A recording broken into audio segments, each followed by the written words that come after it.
We are live now, ma'am. All right, thank you for the confirmation.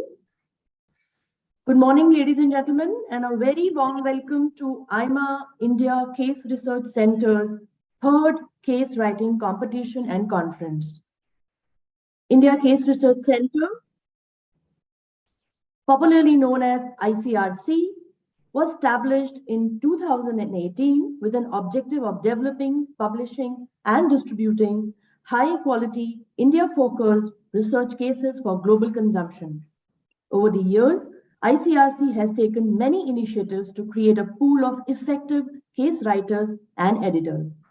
We are happy to share that ICRC's efforts and contributions are recognized by national and international organizations, and the third case writing competition and conference is presented in partnership with AICTE, EFMD, the Case Center, HKU Asia Case Research Center, Hong Kong, Association of Management Development Institutions in South Asia, IIM Bangalore, SDMIMD, ISB, MDI Murshidabad, and Emerald Publishing.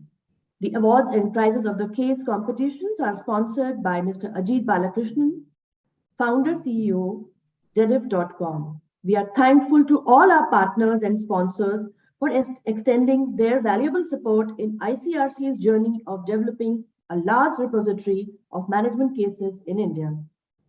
We have received nearly 100 case studies, and the select 45 will be presented in 8 concurrent sessions tomorrow. More than 25 international and national reviewers from leading business schools are on board. The theme of the Case Research Conference today is Contemporary Challenges in Management of Organizations and Economies. Today's conference will be addressed by eminent speakers and experts. We request our esteemed audience to keep the mic on mute during the session to avoid any disturbances and share their ideas and questions through the chat. It's my honor to welcome on digital dais the dignitaries of the inaugural session, Dr. Anil Sahasrabudhe, Chairman, National Education Technology Forum, Mr. Ajit Balakrishnan, Founder and Chairperson, Dediv.com, Professor Sandeep Sancheti, Vice Chancellor, Marwari University, Rajkot, Member Executive Council, Association of Commonwealth Universities, London, Dr. Rajan Saxena, Chairman, AIMA India Case Research Center and former Vice Chancellor, SVKABS in MIMS University, and Dr. Raj Agarwal, Director, Center for Management Education, All India Management Association. May I now invite Dr. Raj Agarwal to initiate the conference with his welcome address, please. Thank you, Soumya. Dr. Anil Sahasrabudhe, Chairman, National Education Technology Forum, NETF, Mr. Ajit Balakrishnan, Founder Chairperson, Dediv.com, Professor Sandeep Sancheti, Provost Vice Chancellor, Marwari University, Rajkot, and Member Executive Council, Association of Commonwealth Universities, ACU, London, Professor Rajan Saxena, Chairman, AIMA India Case Research Center, former Vice Chancellor, SVKM, NMIMS Universities. First of all, on behalf of AIMA, it is my privilege to welcome all of you, all distinguished guests. We have a large number of distinguished participants from India and abroad and speakers in this third India Case Research Conference. This time we have a theme, Contemporary Challenges in Management of Organization and Economies. Currently, we see that there is a widespread shift which is taking place in organization because of recessionary trend in global economy, and likewise emergence of G20 nation in a new perspective, and likewise the implementation of new education policy that has also started. So these kind of shift has affected not only to economy but education and higher education.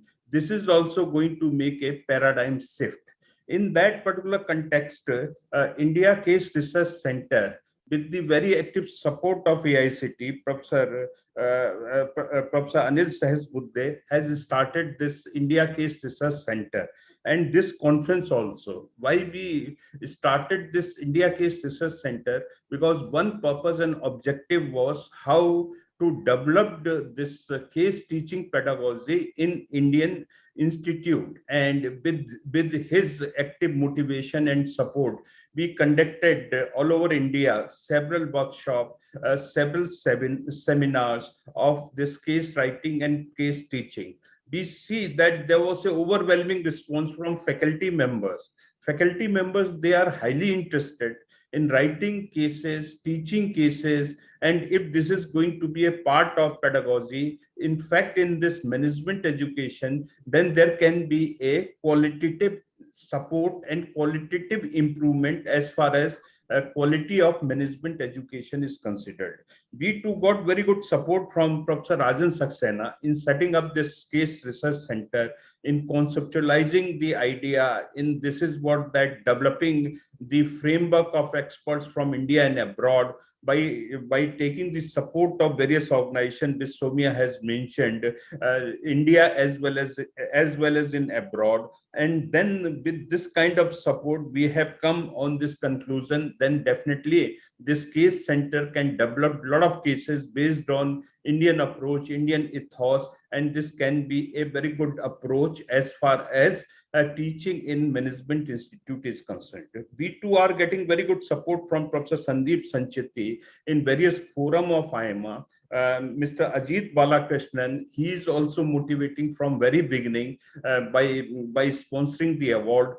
So by the support of very distinguished organization, distinguished personality, this AIMA is able to set up this case research center, and of course support by all distinguished participants every time, because in morning this number has crossed more than 100, and we are very hopeful that in each and every session this number is going to be not less than 300. So we are expecting a participation of almost 1000 participants from India as well as abroad. So with these words, I'm very happy to welcome on behalf of AIMA all of you, and special thanks to Professor Anil Sahasbuddhe. He was very busy, but he agreed and he came first in this conference. So thank you very much for inviting me for this welcome at this. And, yeah. Thank you, sir. Yes. It's my pleasure to invite Dr. Rajan Saxena, Chairman, AIMA Case Research Center, to kindly set the context for the conference and the competition. Thank you very much, Soumya, and my colleagues today in the inaugural session, Dr. Anil Sahasbuddhe, a dear friend and a former head of the institution in Pune, the principal of the College of Engineering in Pune, is also the former chairman of AICTE, with whom I'm sure that each one of you would have interacted at some point of time or another. And I also always call him as one of the change drivers today, one who has been able to transform AICTE, create that kind of a disruption which was so badly needed in the area of regulation of higher education. And let me extend a very warm welcome to you, Dr. Sahasbuddhe, this morning on behalf of the India Case Research Center. I'd also like to extend a very warm welcome to Dr. Sandeep Sancheti, again a very dear friend for a very long time, who sits along with me on several of those committees in New Delhi, at the FICCI, and also in AIMA. It is a great pleasure to have you with us, one who has played a very significant role in doing some kind of a work at the policy level, particularly in the context of NEP. And certainly, we have the pleasure of having a great sponsor and a great supporter from the industry itself, who have been there over here. Well, ladies and gentlemen, it's our opportunity to once again develop the competencies in case writing. And it isn't just merely in the management schools, that is in terms of the management faculty, but also we believe, and particularly at an individual level, I believe that the talent today of research and teaching is not just merely limited to the academic world only. It is there in different sectors itself. We need to only nurture it. We need to only give them that kind of an opportunity to really show that kind of a potential, to be able to exhibit that kind of a potential and actualize that kind of potential. Corporate world, for example, has played a very, very significant role when it comes to management education. One of the biggest limitations of the faculty that we have drawn in the past from the management, from the industry in management schools has been that other than their own experience, they're not able to go beyond that. Today, that is not so. The case writing enables you to conceptualize. It empowers you to conceptualize on certain concepts. It also empowers you to use that concepts and not just merely remain focused on the application part of it. And that is what is the benefit of a case research. Over a period of time, I mean, I would say when ICRC was established a few years ago by AIMA, there were two major objectives of this, that there were two very, I would say, major purpose of this. One was very clearly to showcase emerging India or the emergent India in the global context. For a lot of times, a lot of big time, people have not known outside this country as to what is happening, other than just merely a few cases here and there, which the professors or the faculty from the London Business School or from Harvard or from Tuck Business School would possibly be associated with, and then write a case about them. And those cases would be there, or they were there on the boards of some of these companies, and therefore the cases would emerge over there. So as a result of which, these cases were not really telling the world the kind of a spread, the kind of development which Indian economy was undergoing. It wasn't really telling what are the challenges that Indian economy faced in the midst of that kind of a disruptions that were already taking place, either as a consequence of the policy or as a consequence of the technology. And therefore, from that kind of a point of view, it was necessary to now talk about companies which are not necessarily so well known as Tatas and the Unilevers and those, but even the companies, say, for example, in Rajkot, or could be in Tirunelveli, or that could be somewhere else in the country, but they are rapidly changing, they're transforming. And it is the combined effect of that kind of a transformation that is happening today in the tiny and the medium enterprises, as also some of those larger companies that are all significantly growing up and therefore creating a new India. It isn't just simply the policy. It is more so the effort of the individual. And today we find the entrepreneur, the startup movement, which is creating absolutely a very different country than what we have lived in. At least I have lived in. And I personally feel that there is a new paradigm. Ladies and gentlemen, today we are already living in the midst of a very, very significant changes, the turbulent times, as we say, as was said by just about 2 days ago by Mr. Amitabh Kant in the AIMA's leadership conclave, that, and it has been often been said by several speakers at the global level, the world is today going through a series of, not only changes, but the crisis itself, starting with COVID.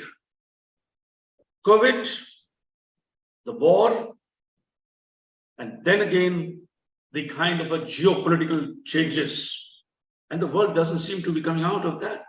The equilibrium is still far away. It doesn't seem to be visible at all. So the geopolitical developments, health issues, the demographics that are changing, and the third is a very simple part, which is in terms of the technology. So when all these forces interact, they interface, the consequence is disruption. And there are only two options available to or there's only one option, I would think so, for practically companies and institutions. Either change or be marginalized. There's no third way. There's no third way. It is wrong to think that the pendulum will again shift back to its original level. The fact is that the pendulum has already shifted. And the force of change is such significant that that pendulum would remain where it is. A new equilibrium point is now getting established. It is from, and in the context of education, clearly we are seeing a regulation change. So if you were to combine all these forces together, it is telling us that the equilibrium is now going to be at a new point. And when that equilibrium is going to be at a new point, there are going to be new paradigms of business, there are going to be new products that are going to be there, there are going to be new solutions that are going to be there. And the most significant part of it is that it isn't just, a solution would not just simply be one which is going to be technology only. The technology can never be the only driver or cannot enable a change unless and until you and I, as users, we don't use it. If we don't use it, technology remains in the lab. Technology remains in the minds of the inventor. And therefore, if we want to see all the developments in the last 2 decades, and particularly in the area of technology, whether this is, and now today the chat GPT and the metaverse that we keep talking about it, I still haven't as yet figured out what this is going to be there like and how it is going to be changing their lives. But if chat GPT and metaverse has the potential to change the human lives, and if chat GPT and metaverse is going to be as versatile as possibly the social networks have been, the WhatsApp, the Instagram, and the way that we all took to it, the way we all took to smartphones, the way we today, sort of seeing the AI right at the back in the Google searches itself, and the way the Google searches arranges almost everything according to my preferences, unless and until all this is there, the technology is not going to be there. Technology only remains where it is boxed. So the biggest difference in technology, therefore, is today that it is easy to be used. 2, the cost of adoption is lower. And the third, it is far more versatile than what it was in the earlier years. That is the change that we are seeing. So, ladies and gentlemen, all this is today creating an opportunity for innovations. And this case writing competition that we have today is really focused in this kind of a change. Understanding this change, looking at what are the new paradigms, looking at it from the point of view of the innovations, and therefore from that kind of a perspective, what else can really happen. I wish you all the very best. I'm hoping that after this workshop, by the end of the workshop, we are going to get some very good cases. And some of these cases will find a way to the ICRC portal. I would particularly like to thank, as chair of the ICRC, I'd like to thank AICTE for a very significant support. There's also our partners for this conference, the Asia Case Research Center, HKU, Hong Kong University, and the Asia Case Research Center. There's also the IIM Bangalore, IIM Ahmedabad, and other institutions that have today joined us in. Thank you very much. Ladies and gentlemen, in another about 5 minutes, I'll have to log out because of another meeting here where I am at this point of time. Thank you very much. Soumya? Thank you, Dr. Rajan Saxena, for setting the context for the 3-day conference on the competition. It's an honor for us to invite Dr. Anil Sahasrabudhe to present his inaugural address. Over to you, sir. Thank you very much, Soumya. Dr. Rajan Saxena, chairman of this very important ICRC AIMA committee, Dr. Raj Agarwal, director AIMA, Dr. Ajit Balkrishnan, who is likely to join soon, who is going to give the keynote address, Dr. Sandeep Sancheti, and all the 100-odd delegates, you can say, for this conference who are participants in terms of giving their case studies. Some 45 of them having been shortlisted, who will be presenting their case studies. My hearty welcome to all of you on this 3rd case writing competition and conference. Well, I vividly remember when Dr. Raj came and said that we want to start a movement in terms of case writing workshops, and then invite case studies from Indian students, even from abroad, and then create Indian case studies, which was very, very important and significant. Then I was chairman of AICT. I said, this is a very brilliant idea. But we are all aware that as a case study, it has been used way back from 1870s in law. But subsequently, by around 1924, it was adopted in management education, and the Harvard Business School was one of the prominent ones. And in India, we were late starters. So there were no management schools also early time. So we had somewhere around 1990s, it has become a very common pedagogical aspect of teaching, be it IIMs, be it in many other PGDM institutions. But what is significant and important is we were all looking for case studies from abroad, from Harvard Business Review and so on and so forth. There was very little that Indian case studies were prepared and sent and all that.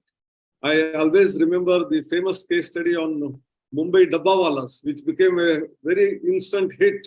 And it went to almost all the schools in the world where this was shown as a very great example of a set of people who hardly have any education, but by using color coding, which is what we say, dabba, that is a cooked food being carried from home to the office, and that same dabba or tiffin carrier box coming back to the same home with travel of 40-50 odd kilometers in Bombay local trains with an accuracy, forget 6 sigma, it is 9 sigma accuracy. Very 1 in 1 million sometimes goes wrong. I think that is phenomenal achievement, and that shows innovative attitude, innovative approach that Indian psyche, Indian genes, DNA has. And therefore, creating case studies of Indian origin was always important. And this is a 3rd case writing competition. My congratulations to both ICRC as well as AIMA for taking it up. And I'm very happy that AICT was associated, continues to be associated. I have demitted my office and someone else is the chair, but it is continuing. So this is a very strong bond that is established between AIMA and AICT, which will continue to happen. Now, well, as far as the case method of education is concerned, although, as I said, law and management have been doing for quite some time, there is a need for introducing case study approach in all branches of education.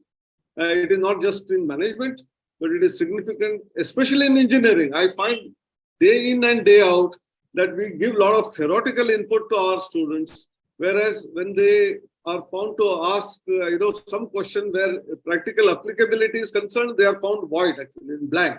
And therefore, one side, we have started program of internship and mandatory internship, which will engage them with industry in order to understand the real practical aspects of that.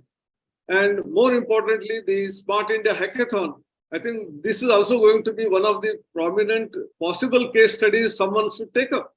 In the last 5 years, from ordinary tier 2, tier 3 colleges, challenging problem statements of the government departments, be it from the private sector, startups, they have been solved by undergrad, second year, third year students.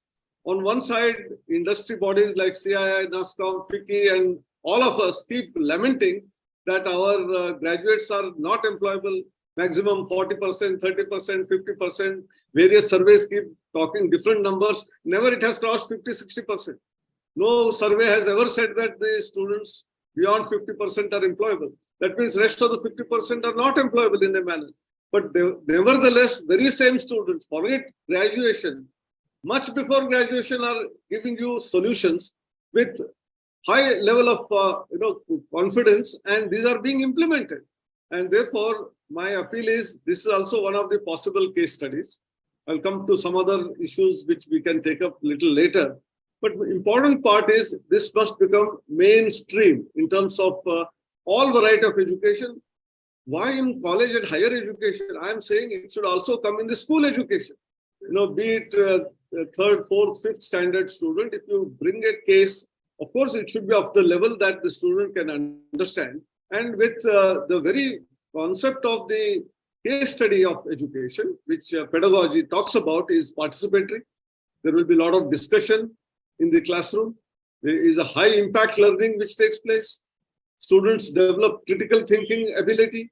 They will be analytical in their approach in terms of studying any parameter and then giving a solution to that. And there are huge number of ideations which will come out of that. You may have a case study on a certain topic, but while discussing that, many spin-offs will also come.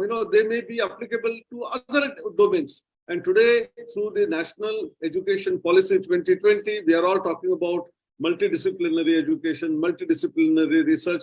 So I think case study method of education is one of the most prominent and possibly the best method where multidisciplinarity will come in automatically without struggling.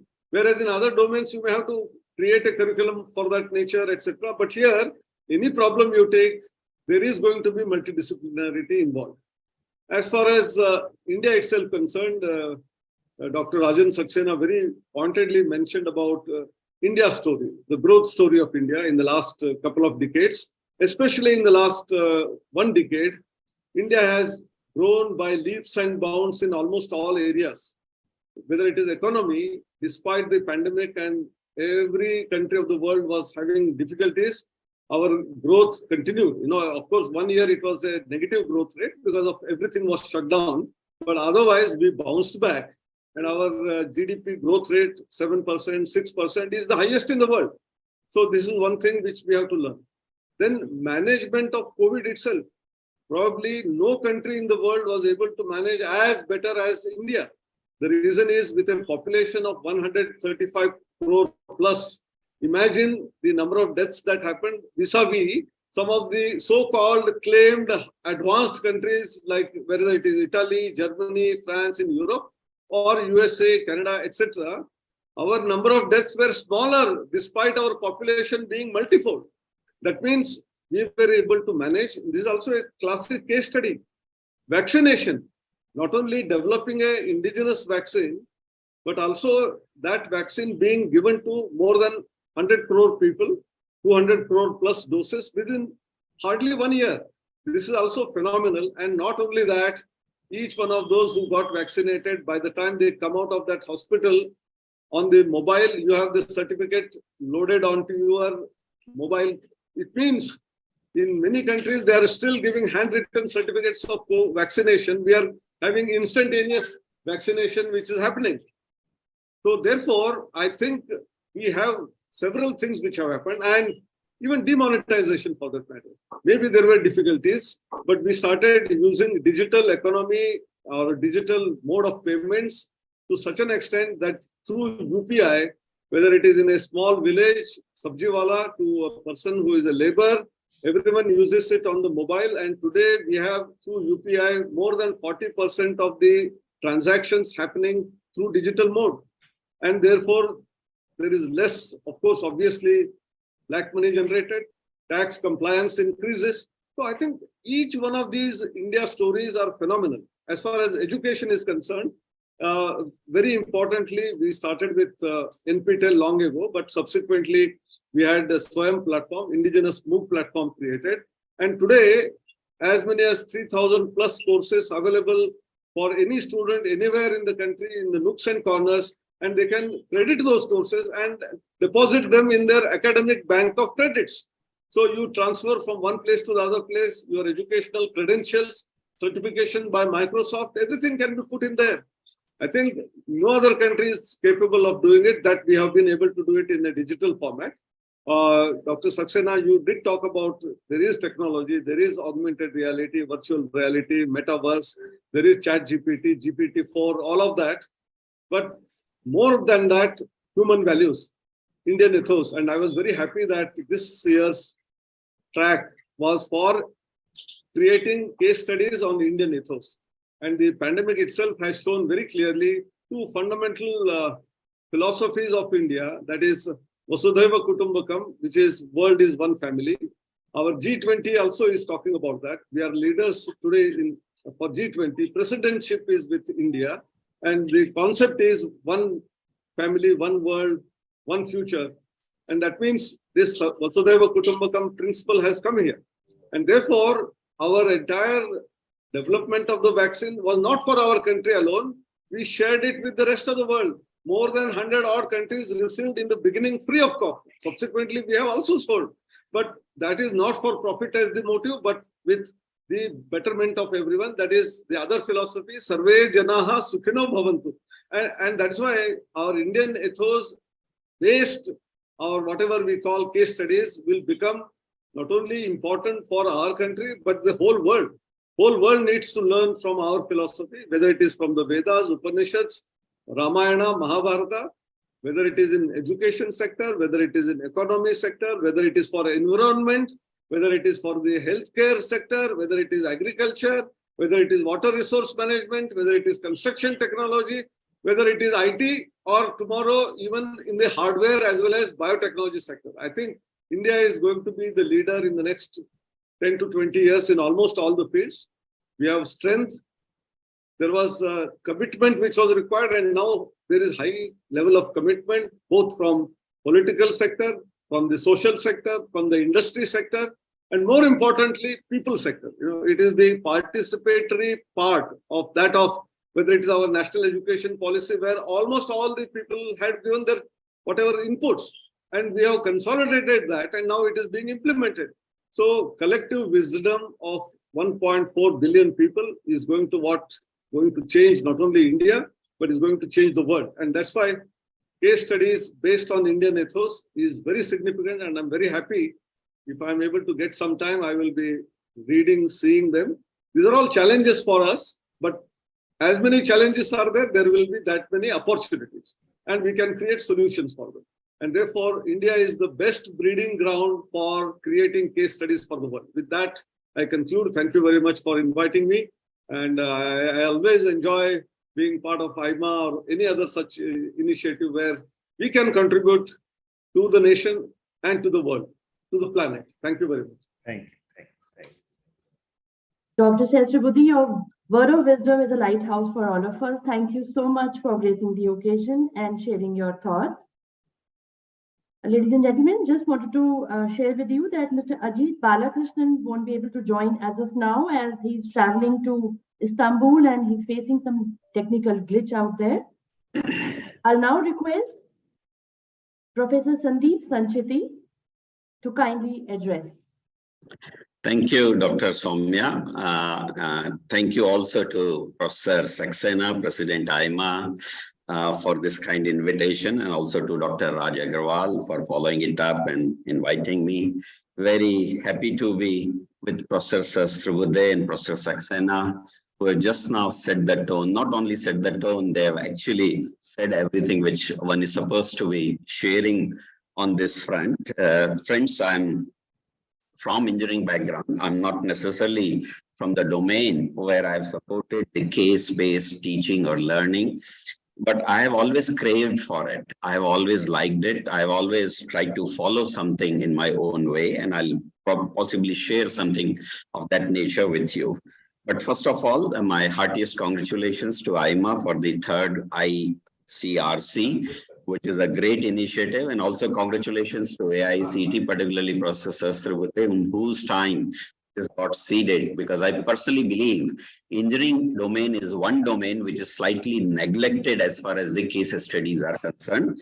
So it started from law, as you said, sir, and now very much prevailing in MBA, management education. I think engineering and commerce and possibly medicine should also follow the path. And hence I'll be talking about a little bit about the engineering side of it. I know that in most cases, when we do research, when we do development, when we do whatever, our ambition is to share it with others, because we believe knowledge by sharing grows. By confining it, it can never grow. And therefore, when I write a case study, I'm possibly not trying to reinvent the wheel. If Professor Agarwal or Professor Sahasrabudhe has done something already, I think I can use it for my learning and then amplify it further or use it to grow further. And that's the importance of what you call the case-based learning. Unfortunately, it is not there in engineering. Maybe some equivalent versions are there. I know that tutorials were supposed to be like that, which was more on the problem solving or taking specific examples and doing discussions and so on and so forth. But they have been diluted, at least in last 20, 30 years. They've been shown for sake of it. They have not really been taken seriously the way it should be. And therefore, tutorials have lost significance, in my opinion. But it can be reignited by way of tutorials leading to problem solving through case study method. I think it can reignite the interest. Internships is another method, as Professor Sahasrabudhe was saying, and hackathon, in my opinion, are one of the best ways, because hackathon is not necessarily purely technical, sometimes implementational, sometimes the commercial, sometimes the time aspects which are concerned with the design or an answer. I think these are there. So case-based study will generally encompass all the aspects and issues of a problem solving, in my opinion, and that's why this has become very, very popular. Obviously, like many others, I would say that my introduction to case-based study happened with Dabbawala only, as was being explained by Professor Sahasrabudhe, because this was a classic case and it gave a great insight into what a case-based study would be.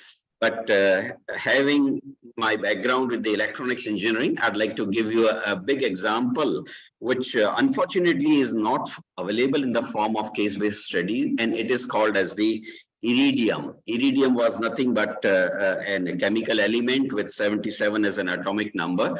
With that, we were starting a constellation of satellites, 77 satellites. Imagine, this was in late 90s. And later when they launched, it became 66 only, but the name continued as Iridium. It was a technical marvel. It was started in 1997 in terms of launch. In 1999, it flopped. It vanished in terms of its functional existence because of the financial reasons and not technical reasons. It was a technical marvel like Dabbawala, but it was a financially a very big failure, which is what happened. India also lost a lot of money. At that time, India was aspirational. We had invested a lot of money along with a group of other countries, including US, UK, etc. And all the 66 satellites were launched. They were supposed to be for the global mobile communication. They were supposed to be one-hop communication, but the cost at that time, and I, by the way, used that particular phone in an exhibition which was there in Delhi in early 2000. And that was my last time I knew that Iridium is working. It failed because commercially it was a disaster. 40 rupees a minute at that point of time, no one was able to afford such a call, and no one was desperate for such a call. Today, people are ready to pay because they want instant connectivity, download anything. But fortunately, some other group of people, the company failed. It was supported by Motorola, by the way. The company failed, but later other group of people bought it at a very low price and then revived it again. Today it is functioning. It has launched more satellites, and it is possibly serving to the world in terms of what we call making the world as a global village. So it's functioning. So I think there can be a beautiful case study which can talk about what can fail in engineering design, though it is not an engineering failure. Something like that. I'm saying it from the electronic side, from my background. But I'm also fascinated, equally fascinated by what you call the Indian ethos or Indian things which are there. And let me take an example or two, once again, from the domain of engineering only. Number one, very recently, I was from our WhatsApp university, I got a video which talked about Vande Bharat train development. I do not know how many of you have seen that.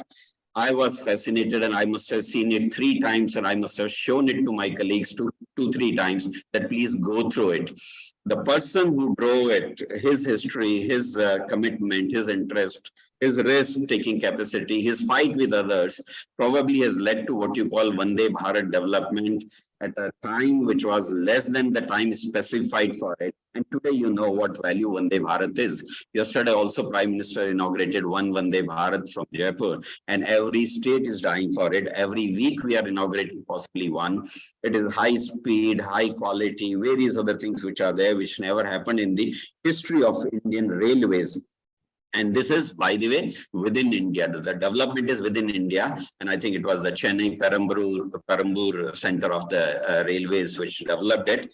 I think it's a classic example that how team came together, how they dreamt of this thing, how they did testing, and how they did pilots and various other things, and how it has become a huge commercial success. I'm told that even foreign countries are now queuing up to India to seek a train which is a very cost effective and very high quality. I think there should be a case study of this nature. I would like to be very happy to read it first and celebrate it and probably propagate it also. There is another one which from my domain, I would say, and there are many classic examples, sir, where we can talk about Indian successes. You possibly know that India has recently launched its own GPS. And that GPS earlier was called as the IRNSS, which was something like 15 years back. But in current form, it is called NAVIC or NAVIC, whatever way you call it, Navigation Indian Constellation. It's a satellite which is nothing but an equivalent of Indian or equivalent of GPS, but an Indian version. And you'll be very, very happy to know, like Mars mission success or Moon mission success.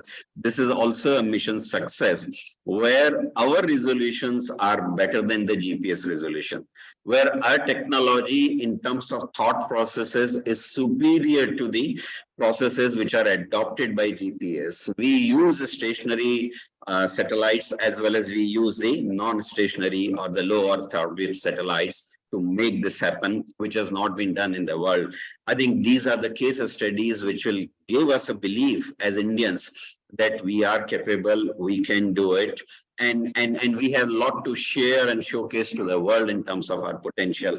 I think there can be many other things, but to my young friends who are sitting here, who might be wondering, how can I be, involved in NAVIC or Vande Bharat or whatever, what is it going to do me except a small feeling of excitement? That's fine. But if you do not get anything else to do in your home, in your institution where you are, I would like you to advise, write a case study yourself on your digital implementation, ERP implementation, university resource planning implementation, because each one of us are doing it in a unique way. And that unique way, if you are able to tell one good value to rest of the world or to rest of the institutions through AICT or through AIMA, I think that would be a wonderful contribution from your side, that what practices you follow. For example, very recently I came to know that there is one person who use a radio form of the attendance.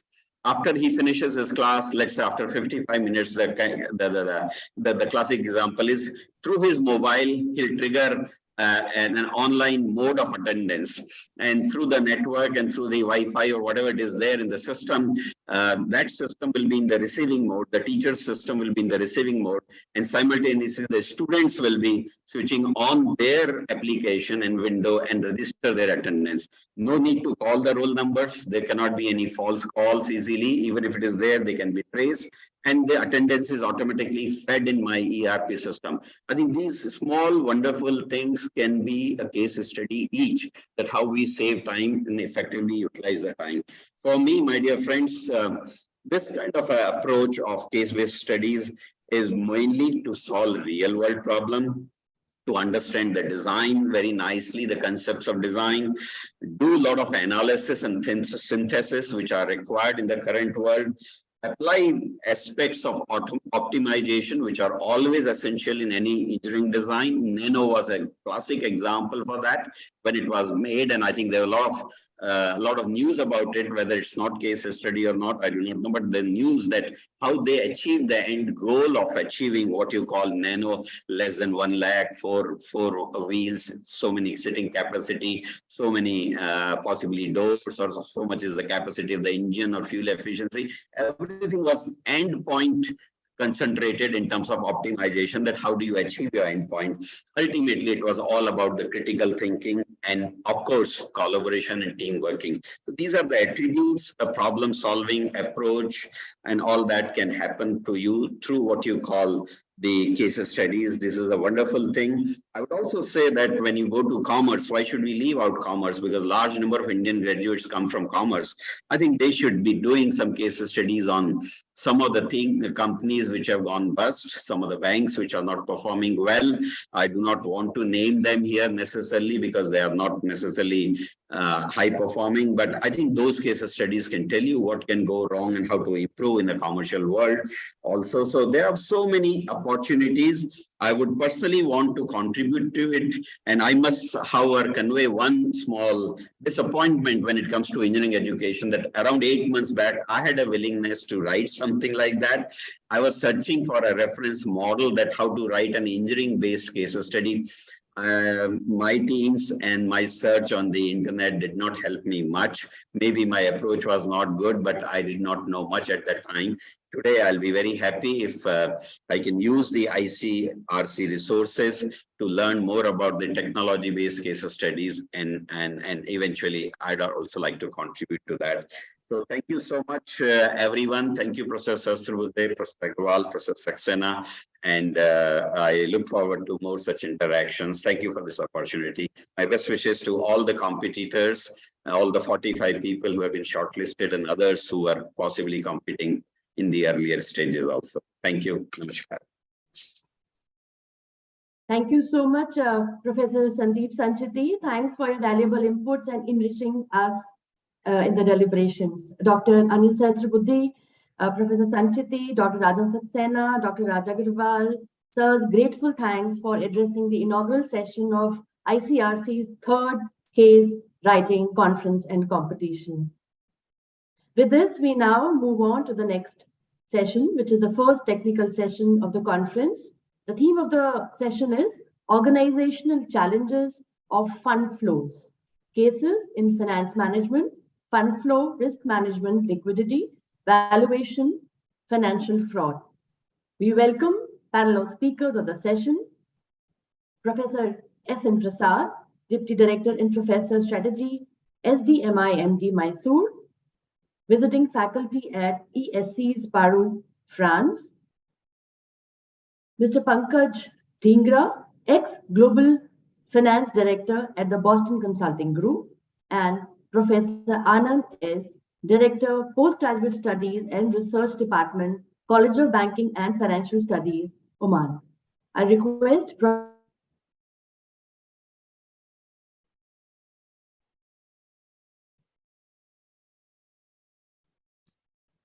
You are on mute, Soumya. On mute.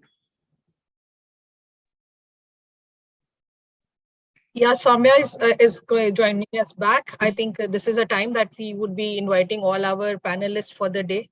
This is the first plenary session, and I'm sure, as Soumya has set in the context, this is one of the session which is very, very valuable for each one of us who is teaching in Management Institute, because probably this last 3-4 years have been very, very critical for the organization from the point of view of managing the funds and probably the capital management, the risk, the valuation and liquidation. I think all of them have gone to a huge lot of shifts. So we welcome all the panelists today. I think all the panelists have joined us today. Soumya, are you back? Can you be introducing the rest of the panelists, or should I do that?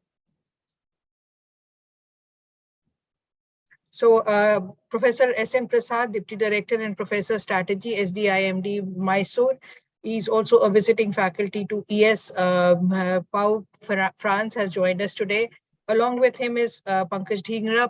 Pankaj has been the ex-global finance director at Boston Consulting Group and has been really contributing a lot in the area of finance and risk management. And along with him, we have Professor Anand S., Director Postgraduate Studies and Research Department, College of Banking and Finance, CBFS Oman. And I think this is a session where we are going to get a very diverse view about the fund flow management and also a lot of topics which are related to finance. And we look forward for this great session because I think this is one thing which has been now been a top discussion point in all the B schools. And we look forward for your contribution. Over to the panelists. Welcome all.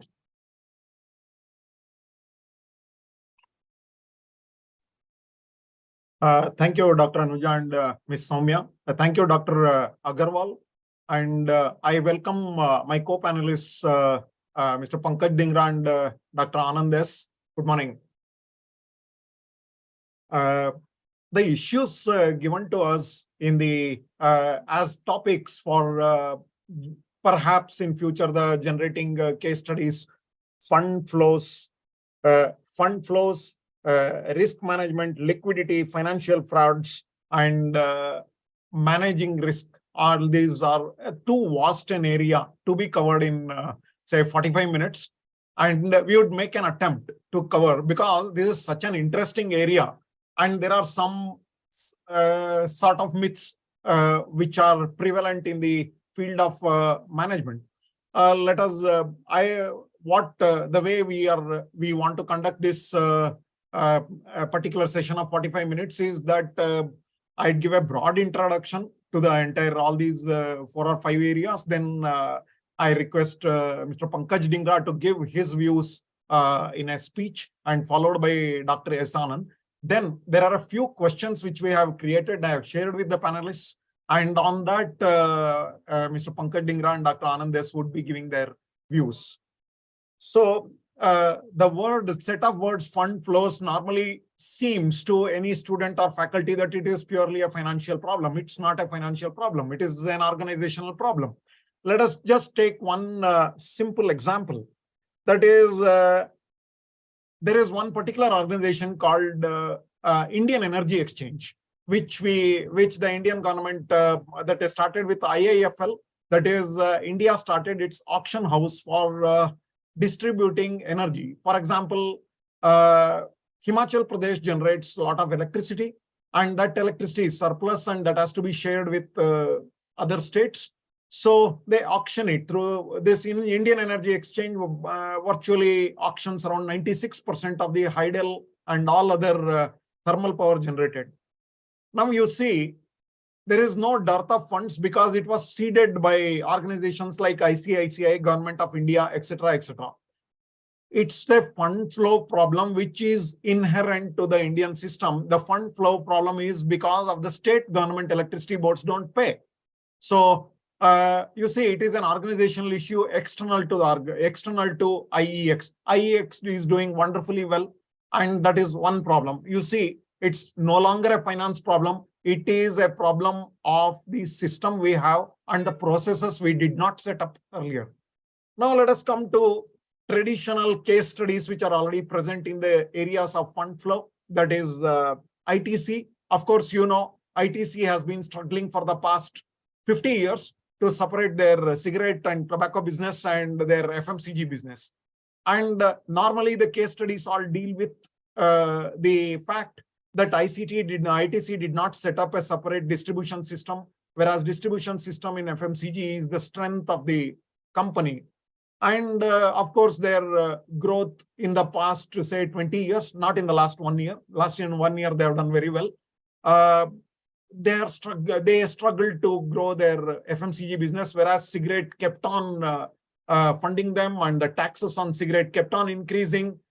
Even then, the maximum profit share is by tobacco products of ITC. So this was a great case study. Many have been written. And second is about Asian Paints being a technology company and not a paint company. In fact, when you do a study Asian paints, the quality of paints, it cannot be compared to a Berger paints, or it cannot be compared to any of the foreign makers from Sweden, which we have. But can you imagine in a city like Mysore, where I stay, even if you go to a small dealer of Asian paints, who may be a small shop, the number of times the Asian paints, whatever he asks supplied, is 4 times a day, which is unimaginable. 70,000 dealers growing every year at the rate of 20%. Mr. Chokshi, the founder of Asian Paints, he ensured in the early 1990s that Asian Paints goes full hog on technology. Though criticized within his family, he went for that. And can you imagine another company, Havells? Havells is Haveli Raman company, which is based in the heart of Chandni Chowk in Delhi. And it is still the original family shop exists. And even you go there, and you will find that this company is now has become an international brand from India. Havells is the name, and the original name is Haveli Ram. On the other hand, Ranbir Bakshi and Co. Ranbaxy did not survive because of internal frauds. These are all case studies for us. Now, what we see in social media, especially in LinkedIn and other places, is that wannabe entrepreneurs trying to evaluate roadside tea shops. There is a lot of MBA chaiwalas nowadays, and these people evaluate in the traditional method of fund flows, traditional method of valuation. And I saw one of those literature of evaluating a Tapori chaiwala. And in that, he says that one person is selling not less than 500 plates of Pani Puri at the rate of 30 rupees. And he works for 365 days, 355 days in a year. Maximum 10 days he is absent. And like that, they calculate. And they calculate the multiples what they have for the next 4 years and then build up a valuation. The problem is, if it remains after you fund it and you make it, and still it remains as a one-shop chaiwala, all your valuations will hold. The moment you put an employee in place of the owner, the same level of dedication, motivation will not be there. So the fund flow is not a financial problem at all. It is a people problem. So like the same way, you all are different problems. Now I'll come to one new area. In fact, I was fascinated by Dr. Sandeep Sencheti speaking about Iridium. In 1999-2000, as an army officer, I was present in Siachen Glacier. I have used Iridium for 1 year. And can you imagine the joy of a Jawan sitting at 19,500 feet? I am the officer carrying the suitcase, which is Iridium telephone, and I give it to him. And he speaks to his home in Kanyakumari from Siachen, and he is elated and he blesses everybody that I am able to speak to this thing. Suddenly, Iridium stopped working on one fine sunny morning because of the financial problem told, and all eulogies to the technology remained because of a purely financial problem, stopping a great technology from working to the most needy. A Jawan who has not met his wife for the last 6 months, or met his parents for the last 6 months. So speaking to his home. So we had to store it and record it that it is just an inventory. It is still there in the army units as inventory, not working for the last 20 years in Siachen. Same way. Now let us come to GPS. Can you imagine in the height of Kargil war in July, thanks to the US government machinations, the GPS was switched off. But the Indian army officers and Jawans are well conversant with paper map reading. We were all trained on paper map reading. So what happened was that we smoothly shifted from GPS to paper map reading, and we threw that stupid handheld set, which was a very big set at that time, supplied by Gartner, Canada. And we had no issues at all. You imagine, had we stopped that dual use of not getting trained on paper map reading and purely adopted technology. One reason of stopping Iridium was a financial reason, another reason was political reason. So fund flow is also like that, so many things. Now I'll shift to one set of organizations which have received a lot of investments in the last 3 years, that is defense majors. I'll give you a few examples. One is a company, Bharat Dynamics Limited. It's a government company. Till about 3 years earlier, people would not have heard its name because it used to manufacture only first generation, second generation missiles used to supply to the Indian Army and also supply to few African countries. Suddenly, everything changed. From 2017-18, it started with new technology, missiles and things like that, listed in the stock markets. The stock has zoomed to around 950 rupees now. And of course, the BEL and HAL, they have a different set of fund flow problems. The problem is that when it is a government to government transaction and the transaction itself generates funds from your ability to maintain international relations, the fund flow gets relayed. That means you cannot calculate a current ratio for these defense companies because they need funding all the time in the year because their original funding will come after 2 years. So this is a real problem.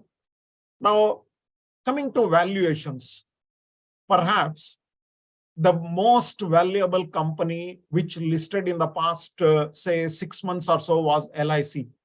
It is called the, what you call, that is a kitty bank of the Indian government.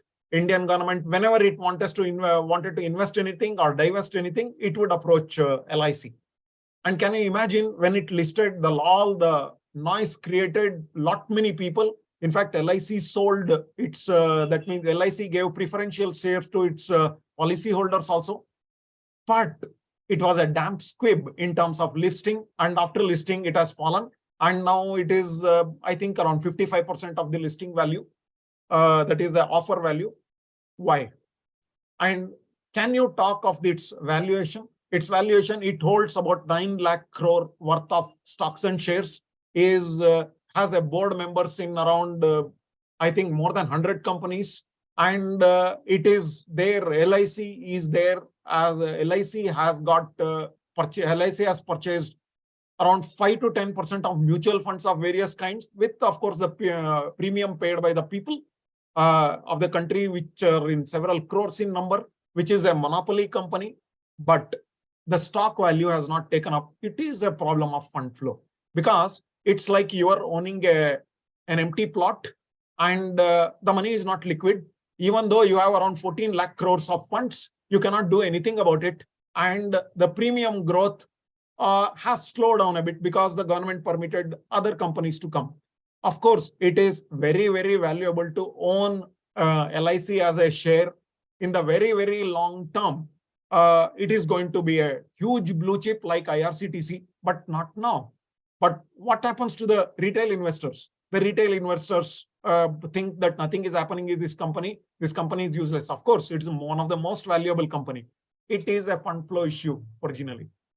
Now, coming to the valuation, there are 4 major methods by which valuation is done. That is comparable way, that is comparing with another company. A precedent transaction, that is the same kind of transaction which has taken place.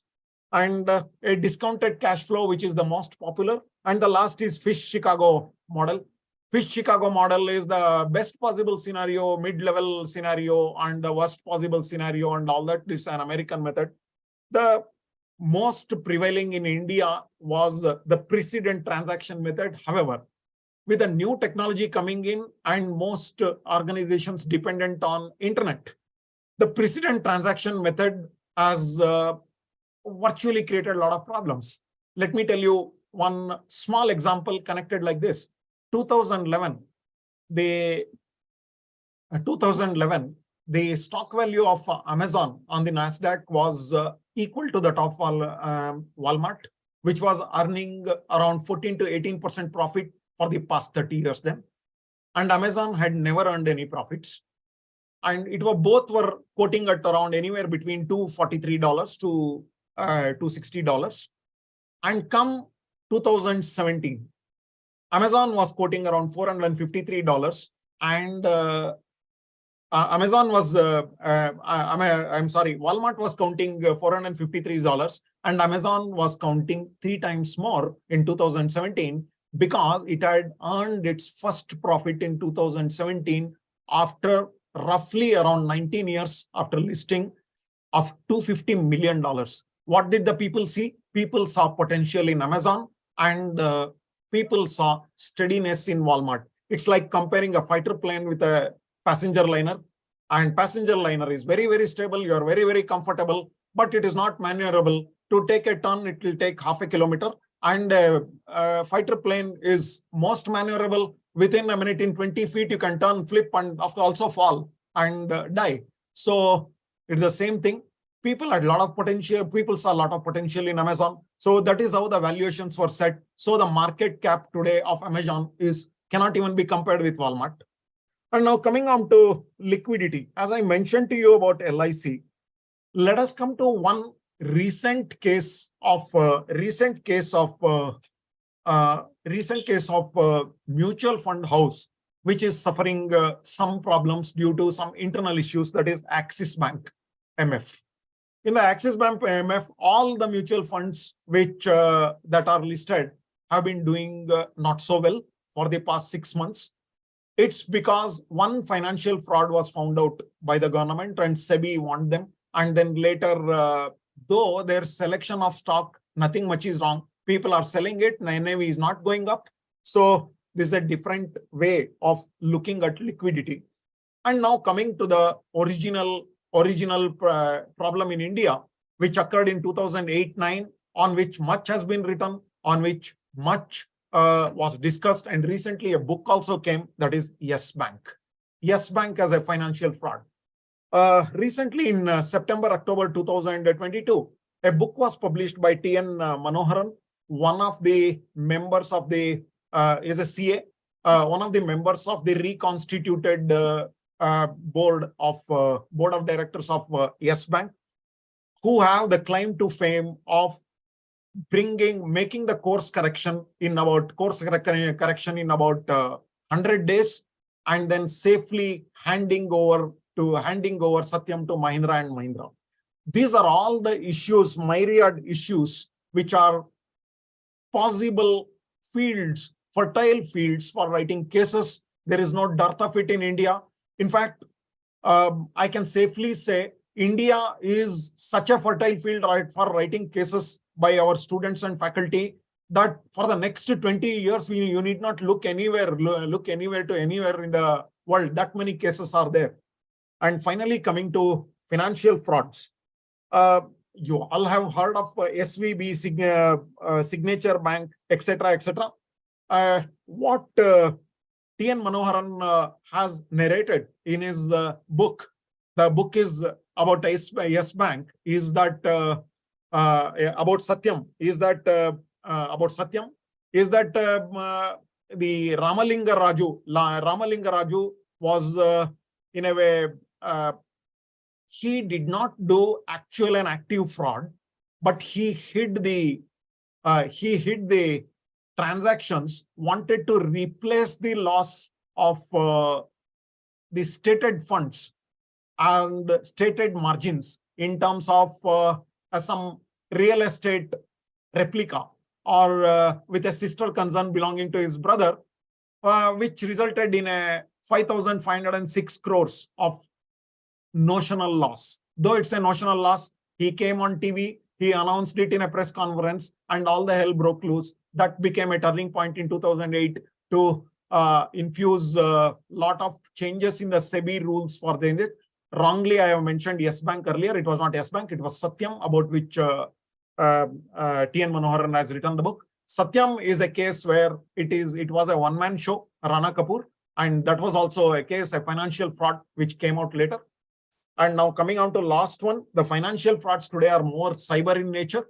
And there are cases where companies are spending around 6 to 7% of their turnover on maintaining financial integrity to prevent fraud. So we may see an increase as our world gets complicated, more technology comes, the prevention cost for financial frauds are also going to increase. I think I'm exceeding my time. I hand over to Mr. Pankaj Dhingra to take it ahead and give his views as a consultant's point of view and anything else which he wishes to add. Thank you so much. Thank you, Dr. Prasad, and thank you, Dr. Agarwal, Dr. Anuja, and of course, my co-panelists over here for having me here. One thing that really comes up from what all you mentioned, Dr. Prasad, is that fund flow is one of the key or prominent areas which any and everybody in the corporates needs to be looking upon. Now, I tell you, I'm coming from various experiences that I've had with various corporates, after working on the, as their finance heads. Even companies in India and outside India, they have realized the importance of fund flow or cash flow over a period of time. Over a period of time means they have been working on it, but in a way that it was always on the inactive side, not on the active side, while now it has really taken up a shape.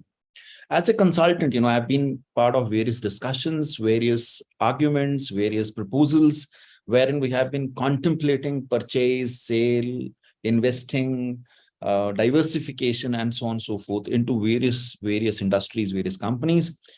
All I can tell you is that cash flow or fund flow, for that matter, was always somewhat somewhere on the back seat in the earlier days. And it has really taken up the shape as we have moved forward. But as of now, and I can tell you, with what all experiences we have had, as of now, we have not seen a case of a fund flow which actually resulted in a bankruptcy till we saw Yes Bank, or the SVB, as we may want to call it, the Silicon Valley Bank. And I really want to take some time in terms of taking you through this particular case in terms of how devastating a fund flow issue can be for any corporate or any bank for that matter. I do want to take a more of a layman's kind of a tone onto it in terms of what really happened in this bank. Silicon Valley Bank, and this is not the first time they're facing the loss. This is not the first time that they're going through something like this. This actually started somewhat in 1980s or 90s or so. And that point in time, Silicon Valley Bank was heavily investing in housing. So they're really, trying to invest on real estate. And then came the time in US wherein the real estate really was like falling like anything, which effectively led to the loss that Silicon Valley Bank has to take onto their financials, which was huge. And if I remember it correctly, it was around $3 to $4 million of loss at that point in time. They got away with it. They took that loss, they lived it, and so on and so forth. Good. Then they shifted and, of course, tried to diversify their exposure, not only in the real estate. So the real estate component went down from like 60-70% to almost 10-15%. If I really want to talk about the last year, they started investing in new tech startups. And effectively, of course, Silicon Valley is the birthplace of all the technological startups we all know. And they're the ones who've been funding a lot to all of them.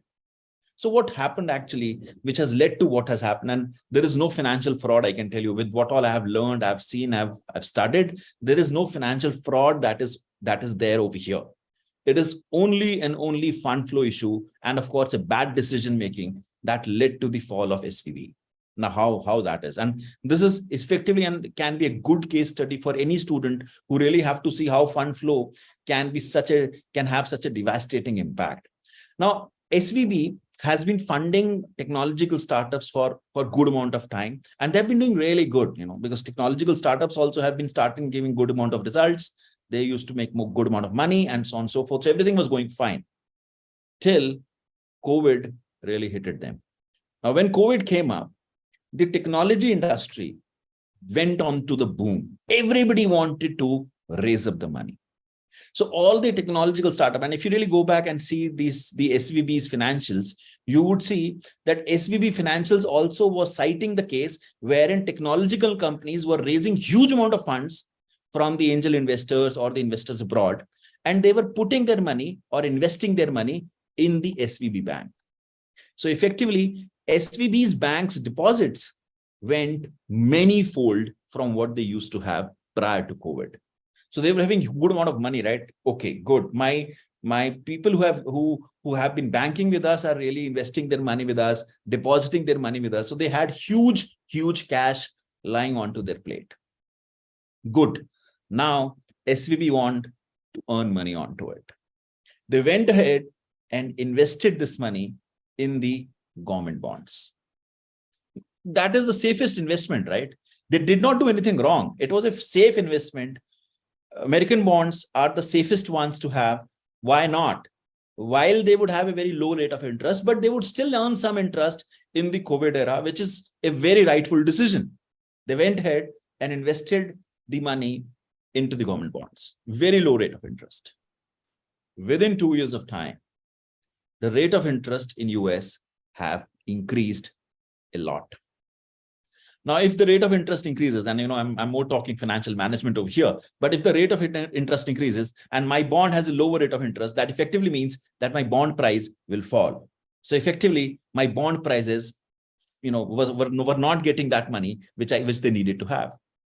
In turn, when the technological companies who have really put it on to money with me, when they wanted funds, they wanted their fund back from the bank because they didn't want it to go and lend more money, because of course if they lend more money, if they'll get more money on the loan, they have to pay higher rate of interest. So they wanted their money back from the bank, as in what they've invested or deposited in the bank, they wanted to be withdrawing that. So when they went into the bank and they wanted to withdraw that, but bank has already invested in the bond, which is now at a discount. Now what? Bank had to sold their investment at loss to give the money back to the technological companies. This was the fund flow issues that they really had at their hand, because when they were investing, they never thought that they would have a crunch of the fund flow to be given back to the technological investor when they would ask for the money. They've been really struggling with that. And since it was a bank which sold the securities or the investments at a loss in order to pay to their investors or pay to the depositors, it went on in the market as if bank didn't have the money. Everybody wanted to get money out of SVB.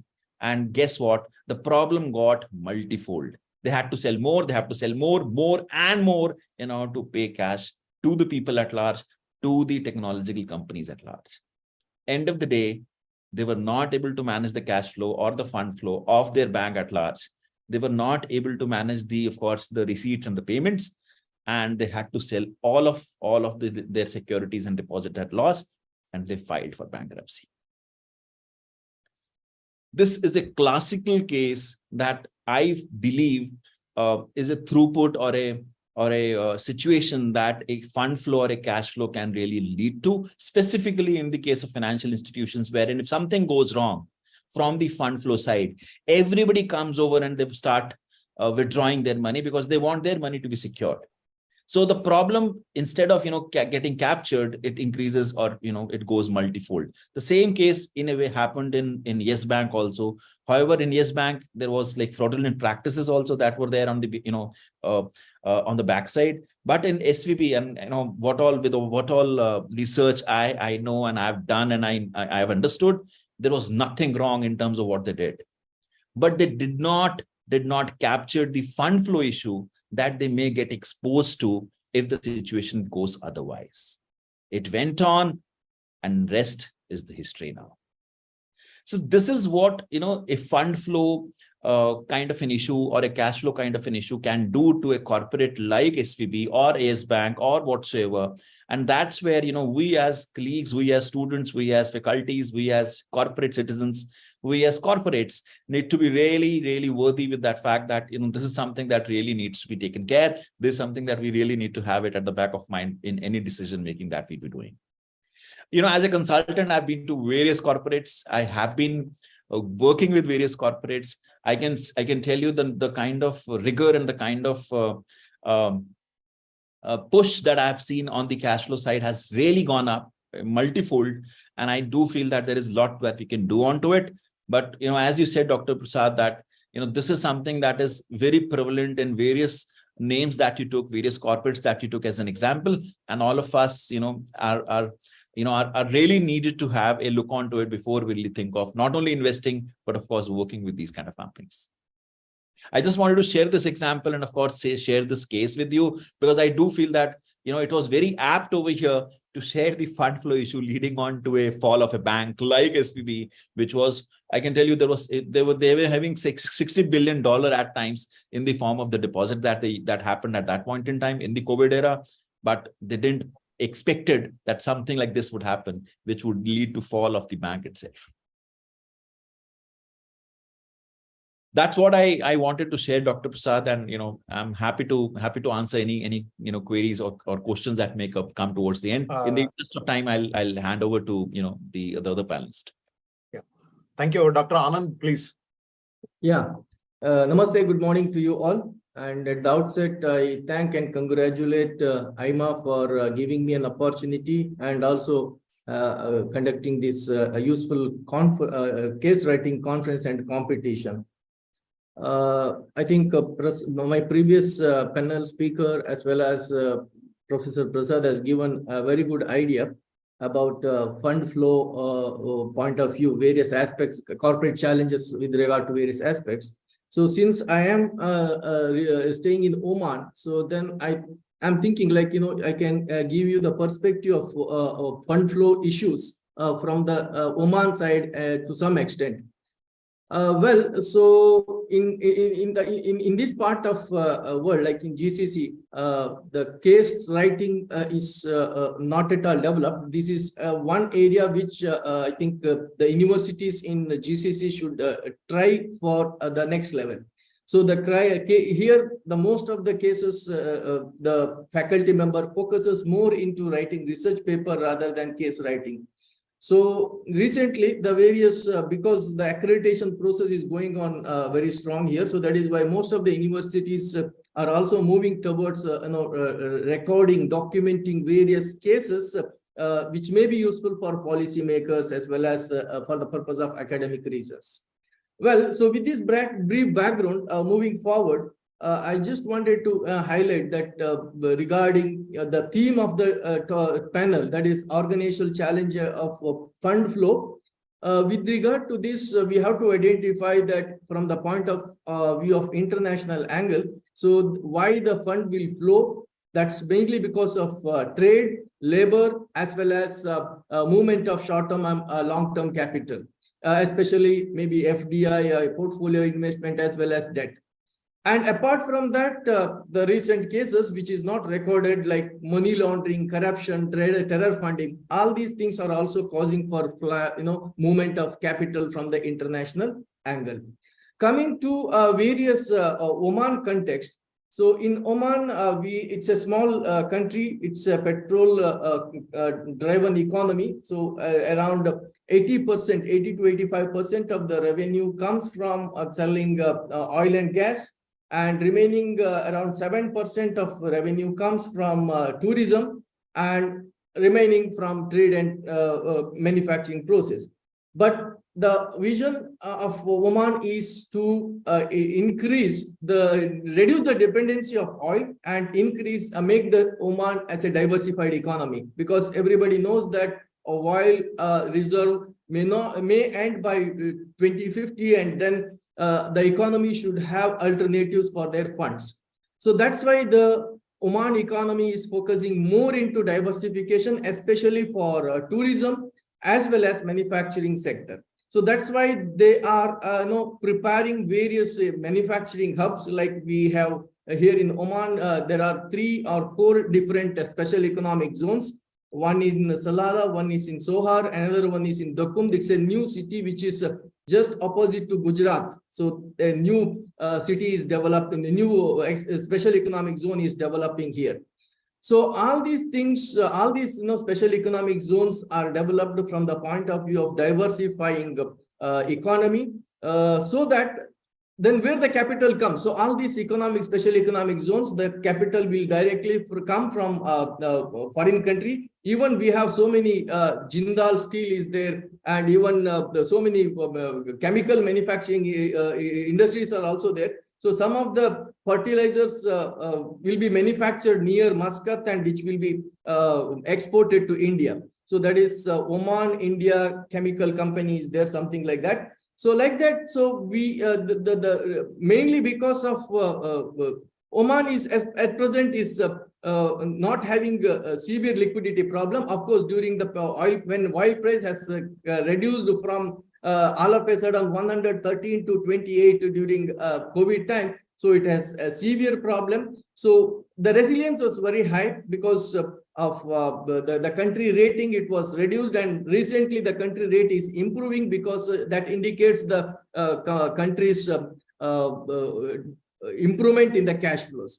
So coming to the market, so there are many areas for case studies, especially I think yesterday I had a chat with Professor Anuja. So there is a very good leverage we can also have, because there are a lot of things, even there are many participants are here, case writers. So they can also collaborate with us, and we can write so many cases, especially with regard to economy, with regard to banking sector, with regard to the digital transformation, with regard to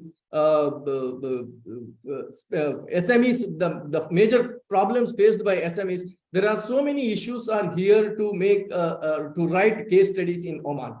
So coming to Oman structure, so if you look at Oman Muscat stock exchange is there, but the volume of trade in Muscat stock exchange is very, very dull, because the participation is not from retail. It is only few domestic institutional investors are driving the Muscat stock exchange.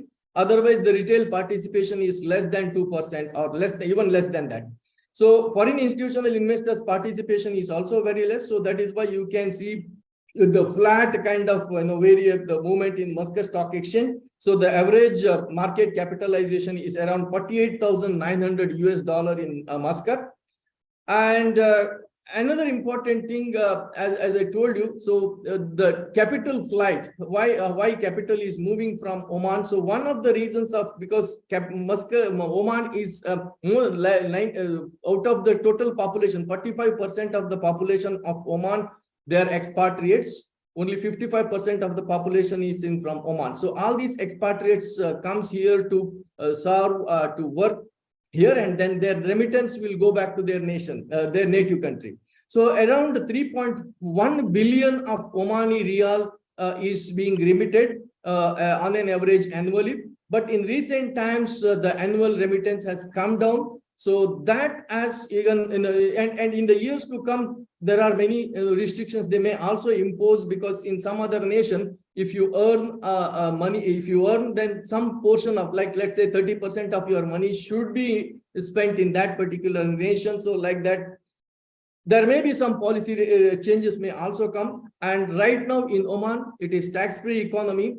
Not only Oman, all GCC, your income is tax-free, and only corporate tax is 15%. And in the years to come, so there may be, like, because in order to, because they wanted to diversify economy, they need to strengthen their economy. So they need some amount of additional revenue source. So that's why they may introduce income tax also in the years to come. And they have already introduced VAT 2 years ago. So again, that VAT is also generated a good volume of return to the revenue to the government. Of course, for small scale industries, that has created a big pressure, because the movement of that has been created a pressure on their cash flow. So when it comes to Oman's small scale industry, so the small scale industry is giving due importance in Oman, but still they are having severe challenges when it comes to fund flow. So basically, why the small scale industries are facing big challenges when it comes to fund flow? Because number one reason is government is motivating to start new business. The people are starting business without any idea of business. So that's one of the reasons the small scale industries are having fund flow problem. The second information may be lack of collateral. So normally bank is playing a big role. So 80 to 90% of the total the money movement controlled by commercial banks. Out of commercial banks, only one bank is having more than 45% of market share. So these banks are insisting collateral. So naturally the people may not be having collateral. So that's why government is nowadays backing up to come out of this fund flow problem of small scale industries.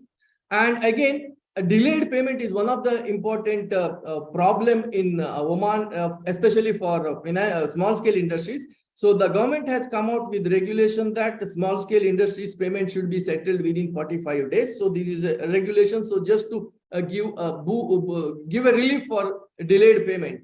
And again, so the 10% of the banking portfolio should be allocated for small scale industries, so that the banks, accessing of funding problem for small scale industries has been reduced. Apart from that, here we have small scale and development regulatory authority is there to boost up small scale industry, plus SME funds, especially dedicated fund is also there. And apart from that, the banking company is also supporting for overcoming the fund flow problems of SMEs. So I have focused only for SMEs because SME is a thrust area right now in Oman, just as a part of diversification drive of Oman.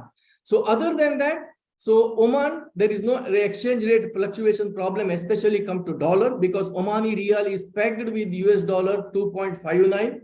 $2.59 is equal to 1 Omani Riyal. So that's why when it comes to US dollar, there is no fluctuation problem as of now, because the exchange rate is remain constant when it comes to US dollars. And again, the exchange rates, not only Omani Riyal, similarly, most of the GCC countries' currencies are pegged with the dollars. So that is why the exchange rate between these GCC countries are also almost stable. So apart from that, political risk is one of the important challenges in the international capital market. But in Oman, there is no such political risk because it's a friendly nation. And economic instability is also not there. So it's one of the stable economy. Recently, the rating has been improved from BB to BBB. And then regulatory environment is very strong. And ultimately, the capital market is not so segmented. We have only one capital market, that is Muscat Stock Exchange, which is regulating money market, bond market, as well as equity markets. So asset price bubbling, in most of the countries, we can see the bubbling of asset prices. So here, as I told you, the market is almost stable. There is no asset price bubbles here. So there is no very good return, and at the same time, there is no very bad return also. So the market is very stable, and even the market rate of interest here is just 3 to 4%.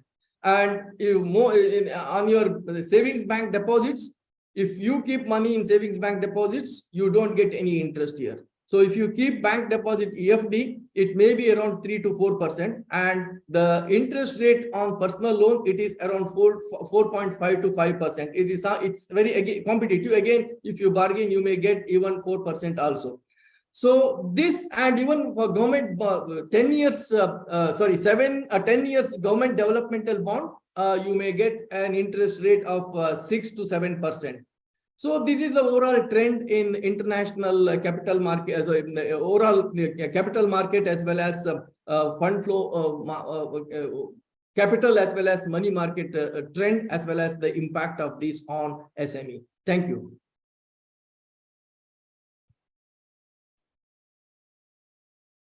Thank you so much, sirs. There are many words of appreciation which are flowing in from the participants, as we can see. Wonderfully shared the importance and scope of recording and developing cases around successes and failures in the financial aspects of businesses. Professor Prasad, Mr. Dhingra, Professor Anand, on behalf of India Case Research Center, our sincere thanks for your presence and adding to our learning. Thank you so much. Soumya, I think there are a few questions which are there. I think we would like to answer. There are a few questions also, if the panelists can answer. Yes. I think one question from Muskan, if you can read, Soumya. Just give me a moment, Anjum.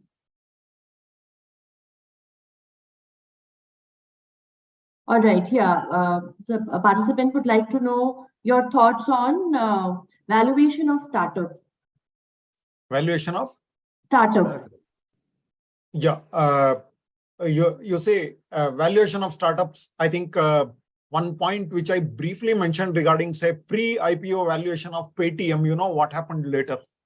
That is, people have lost trust in some of the organizations, specifically consulting organization, which evaluate the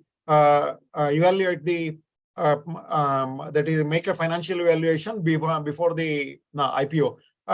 Mr. Pankaj Dhingra, I'd like to ask you, can you give your commentary on Paytm's valuation and how it created a sort of distrust in the environment?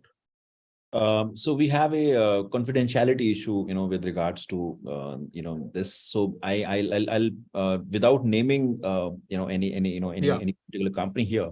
One thing that Muskan, we really need to be really aware of right now, in these days, is that many of the valuation of these startups are transaction based, whether it is on the basis of number of users, whether it is on the basis of number of apps that have been downloaded, whether it is on the basis of number of orders that they're getting, whether it is on the basis of the number of transactions that they're doing in any particular single day, and so on and so forth. So depending upon which segment we are targeting, the valuation differs from one company to the other, depending upon the business they are in at this point in time.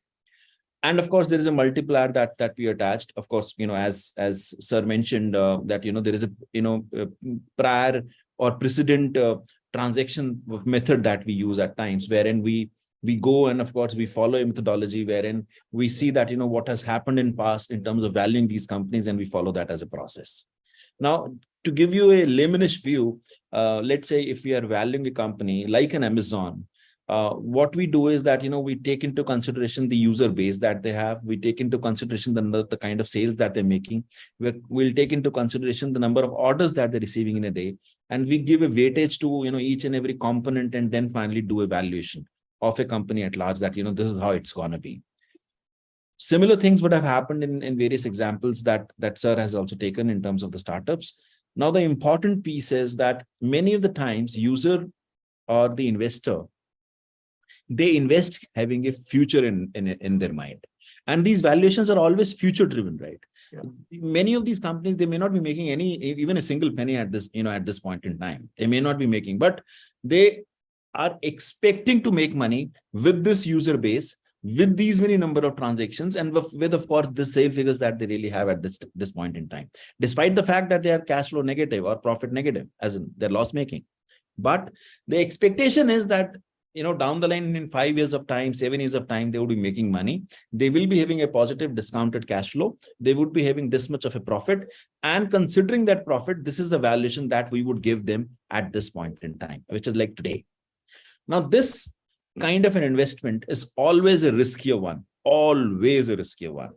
because you're effectively not having anything on your plate right now at this point in time. You're seeing only future, and then you're investing. Now, if you're an angel investor, if you're an investor who is really investing in the companies, and of course asking companies to go forward and of course earn on the valuation of those companies, then it is fine. Of course, that's your business. But if you're a retail customer and you're investing in companies who are really coming up with the issues at this point in time, public issue at this point in time, then you need to be very cautious and very much aware that you are investing in a company which is not making any profit at this point in time, which is a future driven company. And should you be doing that investment or not? We as an organization, we as a consultants, we as finance veterans of the industry, we do feel that there is a need of a regulation that needs to be brought up in this regard, in terms of whether we should allow these companies to go public or not. And if we should allow these companies to go public, what is the right time for them to go public? And of course, how can we protect the interest of the investors? But that's something, that's regulators to decide, or regulators to be thinking about. And I'm sure, they are thinking about, because what has happened in some of the names, it has not gone rightfully for the investors. But to cut the long story short, what I'm trying to say is that if you are an angel investor, then your ball game becomes very different, because you'll be making money in some and losing in some. At the end of the day, you need to make money. But if you're a retail investor, then you need to be doubly sure wherein you are putting your money. I can tell you, there was a call that I got from one of my investment manager that why not I invest in Zomato? And I'm giving you name because, he called me for, telling me that, why should I not invest in Zomato?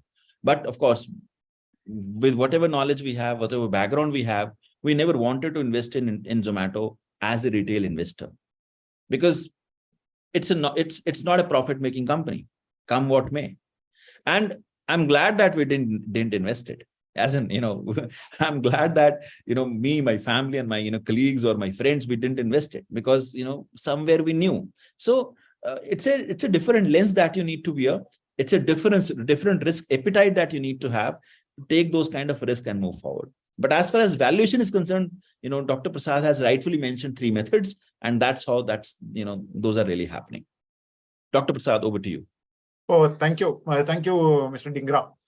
Any other question, Ms. Soumya? Sir, there are many words of appreciations, and I would now like you to, close the session with your last remarks as we move on to the next one. So anything that you would like to say to close the session, please? Thank you. Thank you so much, Dr. Soumya. Thank you, Dr. Anuja Pandey. It was a pleasure for us to take part. Thank you personally for giving this opportunity to come on screen and present here. And I hope the same with Dr. Anand as well as Mr. Pankaj Dhingra. Thank you so much, co-panelists. Thank you. Thank you. Thank you so much. Thank you for having us. Thank you so much. Thank you. Bye-bye. Thank you once again. And with this, we move on to the next technical session of the conference. The theme of the session is Challenges of Future Workplace, Furloughs, Payoffs, Agility, Employee Value Proposition, Talent Mobility, and Organization Strategy.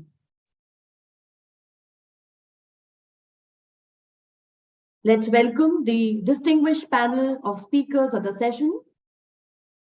We have amongst us Dr. Geeta Bajaj, Organizational Development and BT Consultant, India ICRC and IMA CME Board Member, Adjunct Professor, TDHR Program, IE University, Spain and MTI Gurgaon, Visiting Professor, IIM Sambalpur and BITS Pilani. Welcome, Dr. Geeta Bajaj.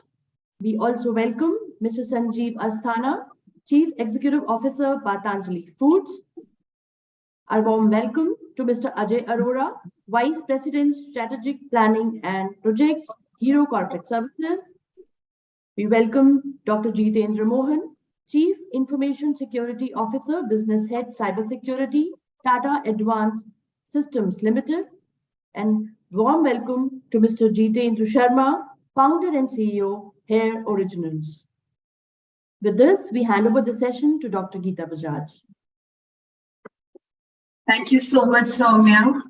And thank you, Dr. Anuja and Dr. Rajagopal, for inviting me for this session and, organizing this conversation. Thank you all also to all the panelists who joined in. I'm really looking forward to this conversation because if I just heard what I was hearing in the previous session about startups, whether to invest or not and how risky or not, and today in our conversation, we're going to be talking about how HR has been evolving. And one of the things that we amongst the panelists were talking yesterday was that what's the future of workplace, right? The COVID has made a big difference to the way work happens today. It just forced everybody to go online and try work from home and try doing meetings online, things that customers would not have agreed to in yesteryears. All customers were ready to do inspections and everything, decisions online. So it did change the way the world was working, right? And everybody got a taste of working from home as employees. And now that we are post the COVID era, what is it that's holding for us in the future? Is it, are the corporates seeing any value in that? Are they going to switch back or have they already switched back to yesteryears?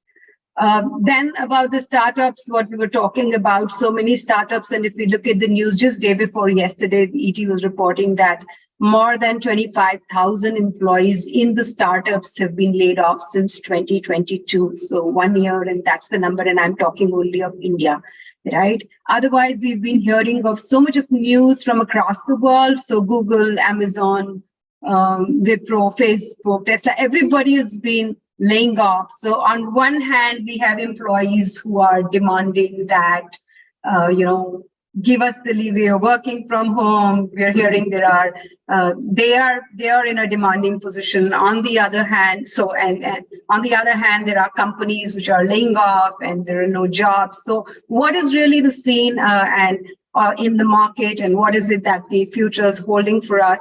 And then technology coming in, making a big difference to the way work is happening, demanding HR to be agile, and also expecting employees to be updated, and not allowing employees to be moonlighting, for instance. So what's happening really, right? There's a tussle happening in the workplace, and this session we're going to explore that from the point of view that if these are the HR challenges, then can case writers, should they be focusing in this space to prepare the forthcoming generation of managers to be prepared for such challenges? So with that, let me just begin with my first question, where I started from about the COVID thing. So Mr. Thanak, you could share what is your thinking? Has the world changed? Have we moved on to the online space and work from home, or even work from anywhere is a reality, or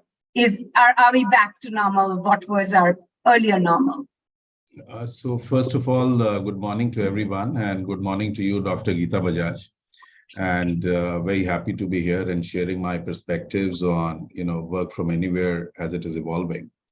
I'm seeing two distinct trends, and during the COVID times, one thing we witnessed, of course, that people did not have the mobility. The concerns around attending office places were very dampened. So there was a massive hiring and online, both in terms of the business world as well as in terms of companies encouraging that trend continue to increase.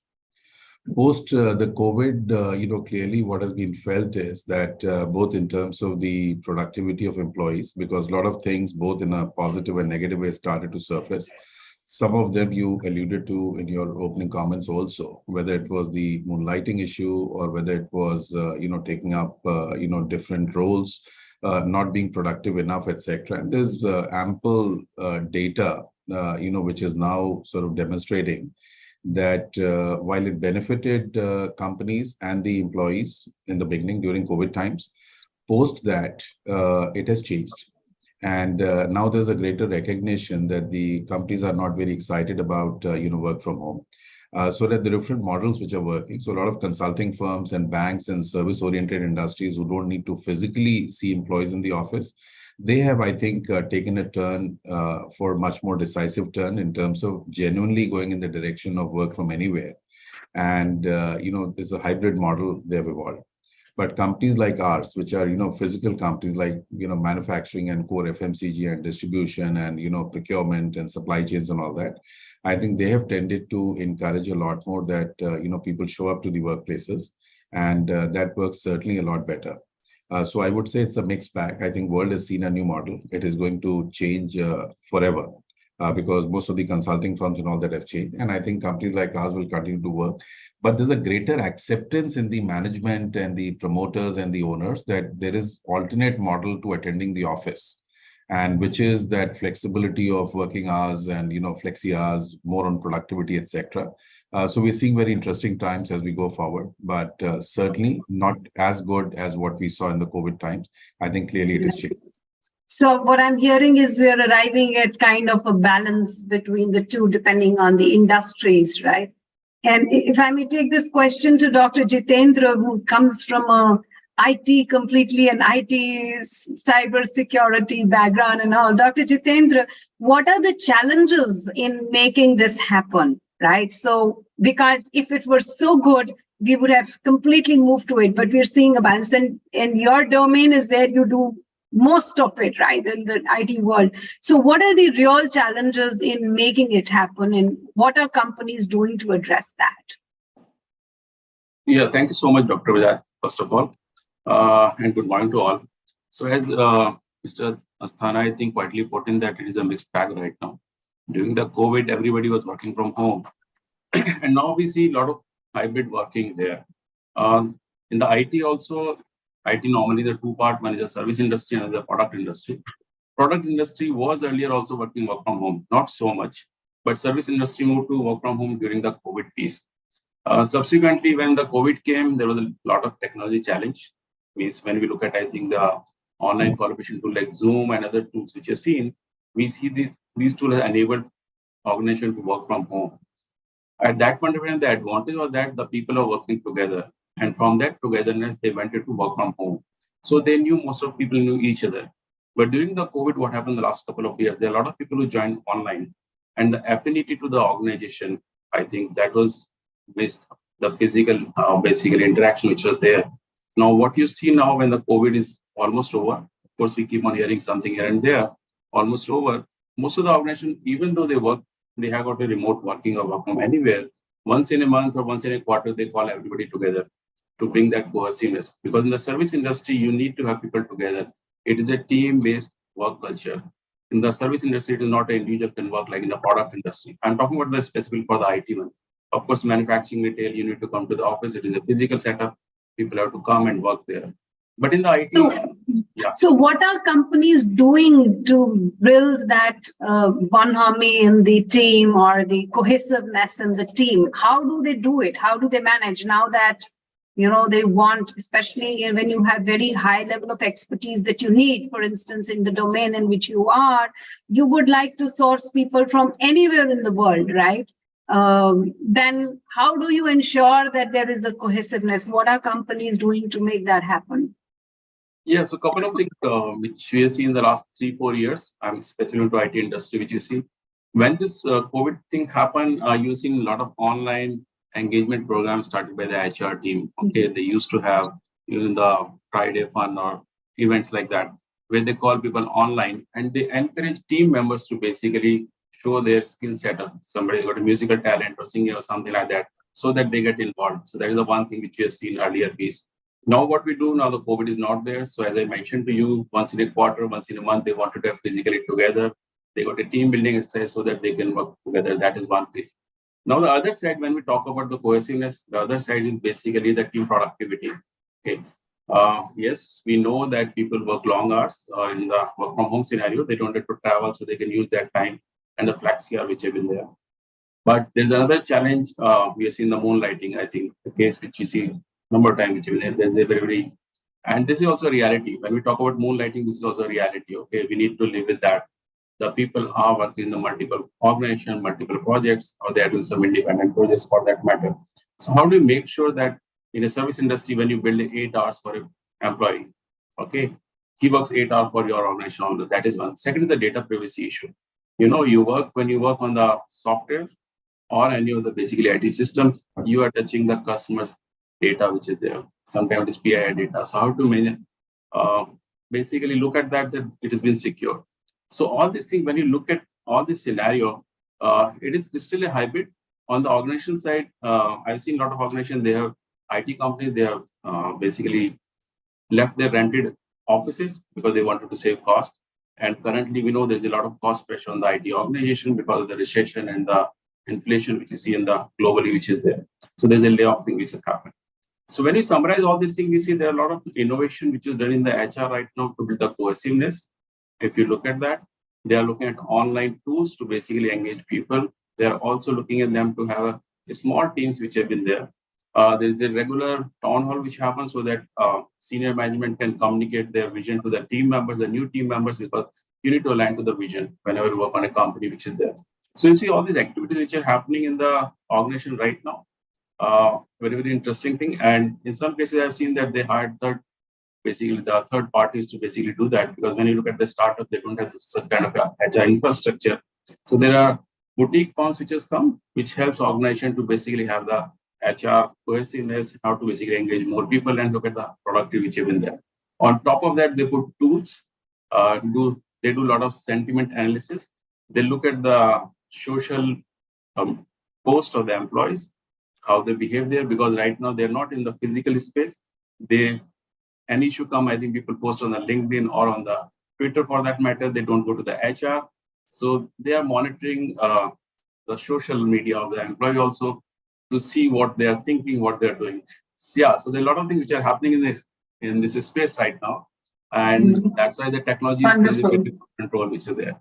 Wonderful. So I'm hearing on one hand, companies are saving by not having the offices, etc. On the other hand, they have to invest in terms of outsourcing to boutique firms to keep the people together and keep them engaged in what in the company and its culture per se, because there's always been a big conversation of cultures in the organization, right? And that's what you're saying can be missed out if that is not so. And that takes me to Ajay, who's from a completely different industry. Hi, Ajay. Hero Motocorp, like a company that demands a lot of people to come right there and work, is work from anywhere or home in any way coming in companies like the ones that are into manufacturing, or no, that's not for manufacturing industries. Ajay, you're muted.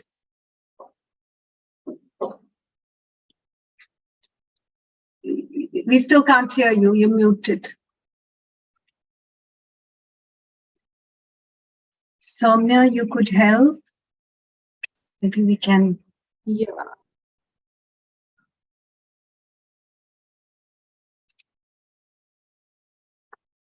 I request ICRC console to please help unmute Mr. Ajay Arora. Okay, in the meantime, maybe while you set it up, I'll go to Mr. Jitendra Mohan, who's set up a huge startup and in 5 years has been able to achieve numbers that a lot of other people would only aspire for. I guess he's here. Mr. Jitendra, are you here? Jitendra Sharma? Yeah, hi, I just saw you. You're also muted, so you need to unmute. So the mute is controlled with the console. Oh, I've just okay. been unmuted. All right. So maybe these speakers can be unmuted and yeah. And so now Jitendra is muted. Ajay sir is now on. Okay, Yes. so we can go to Ajay to respond first. Yes, Ajay. Yes. No, it's been thank you, Geeta, and thank you, Anuja and Dr. Raj and others for having me here. I've been thinking of this topic since last few days since Anuja approached me. Now, what is work from home? In our kind of industry, we never had. I mean, manufacturing can't work from anywhere or work from home. The moment government restrictions were opened, the first thing they start is basic things like agriculture, manufacturing. These things can't work from home. It's only the people in service industry where we started this concept of work from anywhere. We've got, blue collar people can't work from. But in our company, let me tell you the factual thing. Manufacturing has never moved to work from home, of course. But service areas, for example, in our IT and sales and others, we provided the flexibility to people to work from anywhere, right? And people have been categorized into different things. But most important thing is, why should we, I've been listening to what others have been talking about. Mr. Sanjeev Asthana also brought in the concept of hybrid. We also had, Jitendra also spoke about the new IT system that we have been, the companies are investing in to monitor the employees. But, we should also look at the work from home. It came as a compulsion, right? In COVID, we didn't have any alternative and we were forced to work from home or work from anywhere. But there is a social cost to it also involved. I will give you an example. Even at homes, kids have got facilities. So kids would, communicate with each other on WhatsApp, rather than sitting across the table and the old age values of having a chit chat on the dining table, that's going. So the organizations also can't be isolated from, what is happening at home and other environment. So I think the organization, the social fabric is impacting our organizations. Now look at the opportunity. There are downside of work from home. People don't, collaborate with each other. There are advantages of collaboration, teamwork, etc. They are lost. We also had Mr. Narayan Murthy, just dismissing work from home is nothing, etc. The IT companies, top IT companies, TCS, they are wanting to get their employees back to work. Now we have to look at what are the pros and cons of it. In our industry, if you look at the manufacturing, since you brought it, we are going through a major change now.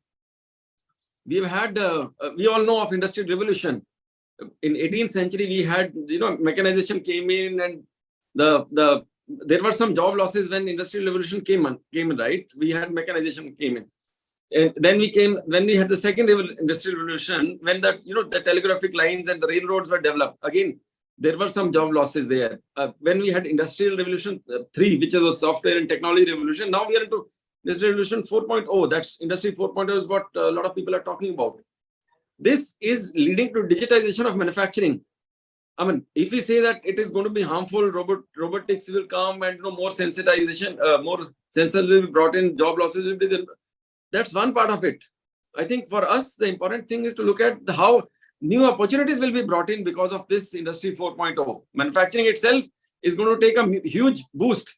More quality products. So we will come to technology. Yes, We will come to technology in a bit. But just to take another aspect of this, Ajay, forward, you said that the Generation Z, look at them, they're on the phones and they're losing out on the social element, and that just shows us which we should be we should be asking them to come to offices and maintain that and all that.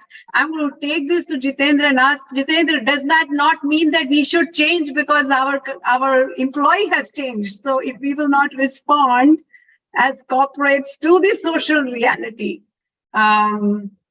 we may miss out the bus. So what is your view? Are there any opportunities for companies in going for work from home or anywhere?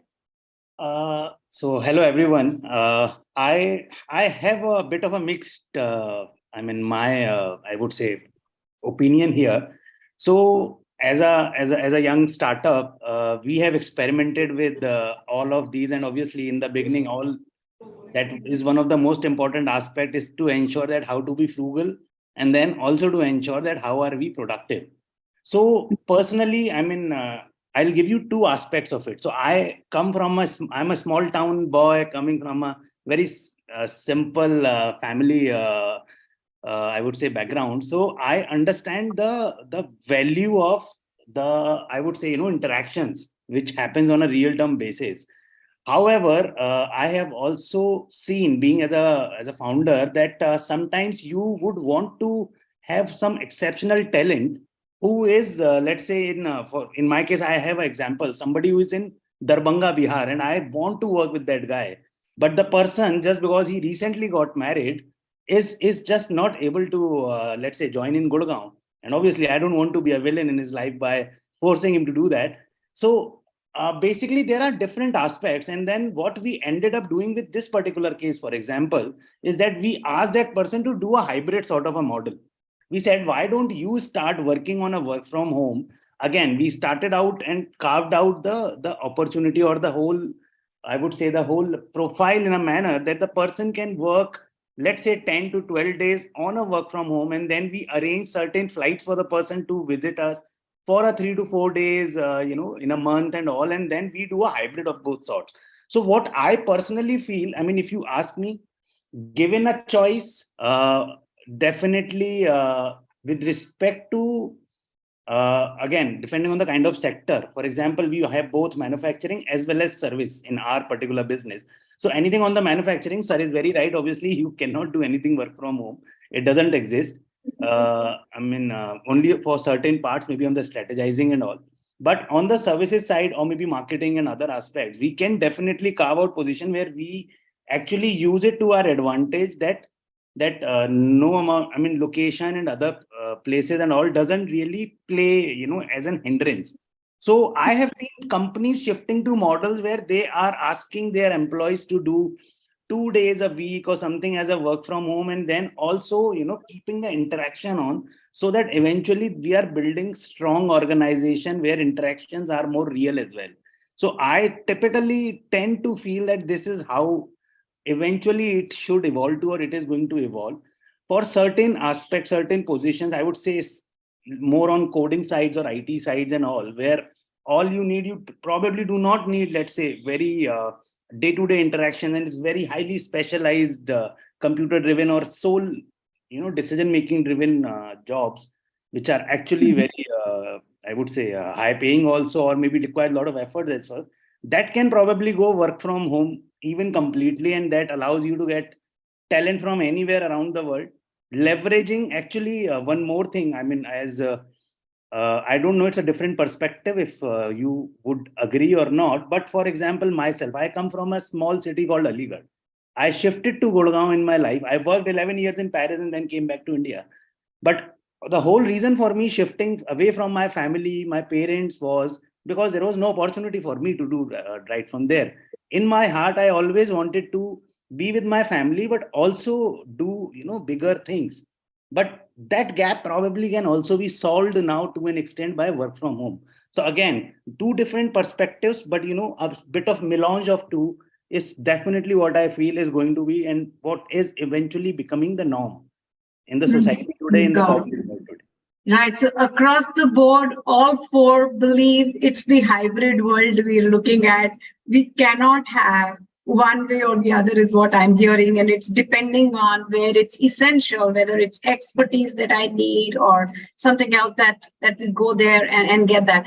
How much of technology, Jitendra, Dr. Jitendra, how much of technology are we anticipating will get into this and change the workplace?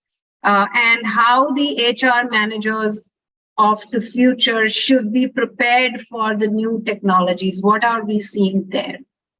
And yeah, so there are two aspects to it. One is to basically a technology which will make this hybrid model working. Hybrid is a complex thing. Work from home is simple and work from office is simple if everybody is working from home.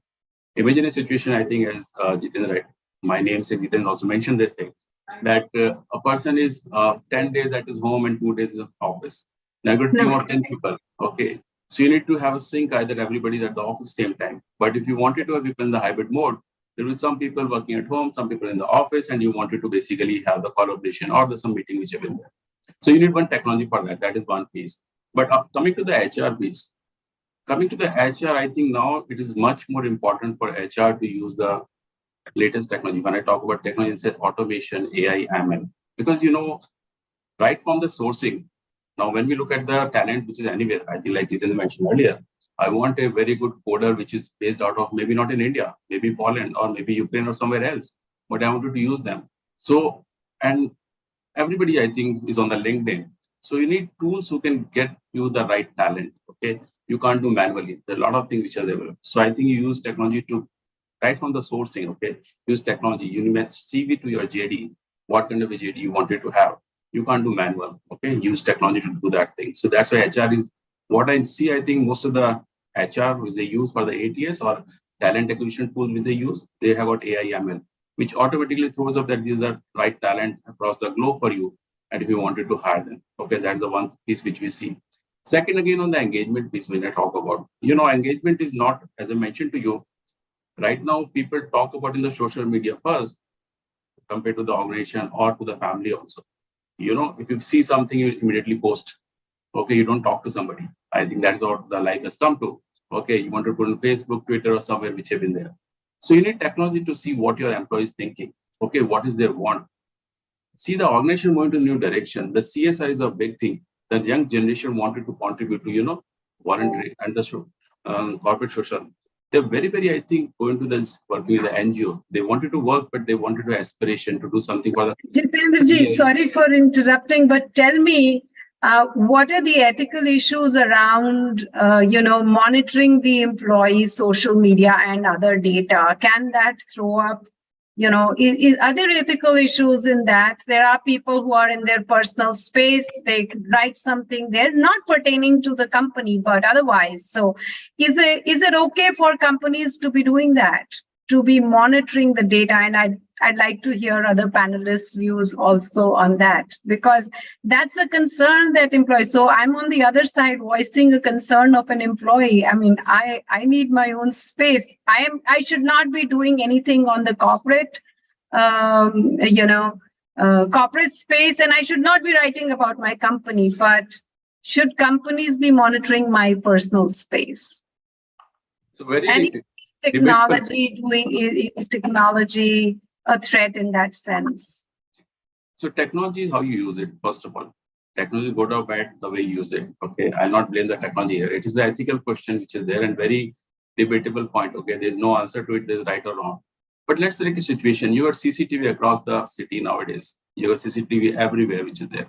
They take your picture without permission. If you look at, I think there's an incident in the, if I remember, in the SF Personal Festival, where this particular county has said that you can't CCTV on the, basically, because it hampers. I don't want to take my picture anywhere, even in the road also, you know.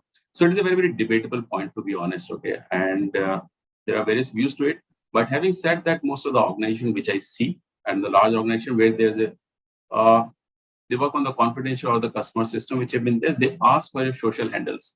Even if you apply for the visa, in case of the US, they ask for your social handle. Okay. Now, whether it is ethical or not, I'm not expert on this because I'm not an IPR expert or the basically ethical expert on this thing. But what I can mention here that in a capacity as an employee, because you are contracted to the organization, anything which you say, which impact the either the the brand image of the organization, or you reveal anything about the organization, is a basically contract between an employee and the employer, and that is very restrictive. And as I mentioned to you, and that's give, I think. Again, I'm not a pro or against, but I'm saying that gives, I think, advantage to the employer to basically monitor their activity. Of course, they only look at what they, how they engage kind of this thing. Because if, as a capacity of a senior person, one of the organization person says something in the market or on the social post, that can impact the brand of an organization. And as an organization, you would like to protect that, isn't it? That's true. That's true. So the moment it becomes novel. So I think that's what my belief is. That. And that's why I think now when you're more on the work from anywhere and you got all social handles, you do that thing. And I see a lot of people post that the views are my own and something like that. There are ways to do it. But of course, so what I'm hearing is if I'm allowing work from home and work from anywhere, I will have to monitor in several ways. Sanjeevji, do you see, what do you see in terms of opportunity and threat from high technologies, and where are we? I mean, so actually there is a big spectrum from where we are right now in India and what is already, let's say, with all due respect for our development in the country, there is far more which has already been achieved in the US, if we look at, for instance, and they are using technology in much bigger ways than we are in India. So looking at our cultural context and our technology, where are we and where are we headed? Because those technologies have not necessarily arrived in a big way in India. But they will come, right? And they will come faster than what we think, right? So what do you see in the future? We know what's happening and it's arrived a little bit, but we know that future is very close. So what are you seeing in the future with respect to the opportunities and threats from AI in HR? No, I think it's quite a interesting conversation, and I'll just let me just put a different hat on.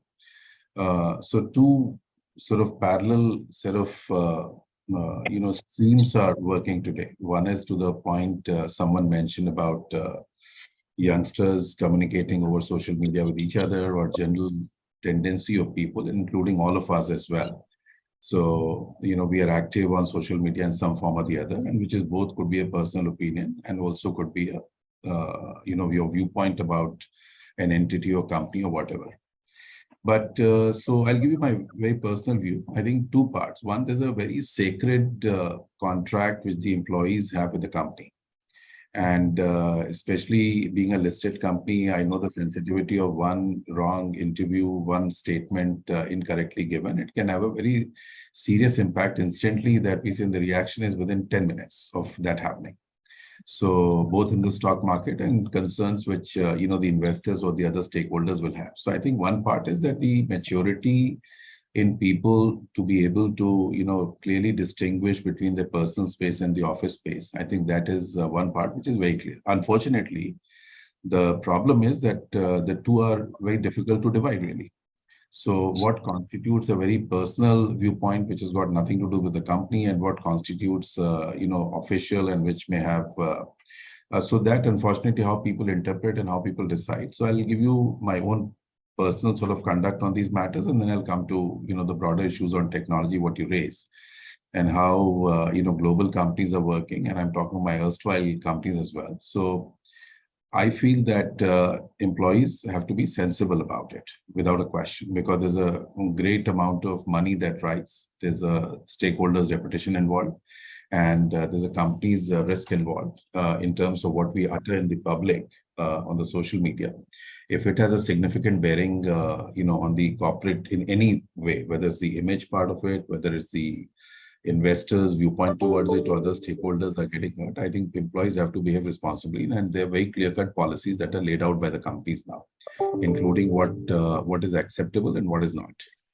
The second issue, and I think to that extent, my feeling is that the employees have to respect that, and I think there should be almost close to zero tolerance on that, because there's too much of writing, too much of rides on it. There are too many people involved in the whole process, and I think that's a concern which people have. But that's a personal view I have. Which, whether irrespective of the freedom of expression or irrespective of what not to be saying or not saying, the larger issue is in terms of how organizations are tracking the performance. So, for example, I have close linkages with North America, and I see people in my family, working from home, and they don't even get a minute to sort of get off. So I saw a friend's wife working, and she kind of gets a 10-minute break as a rest break, and during the day, and then I think every 2 hours you get a 10 minutes. It's very painful as well if the monitoring becomes that intense.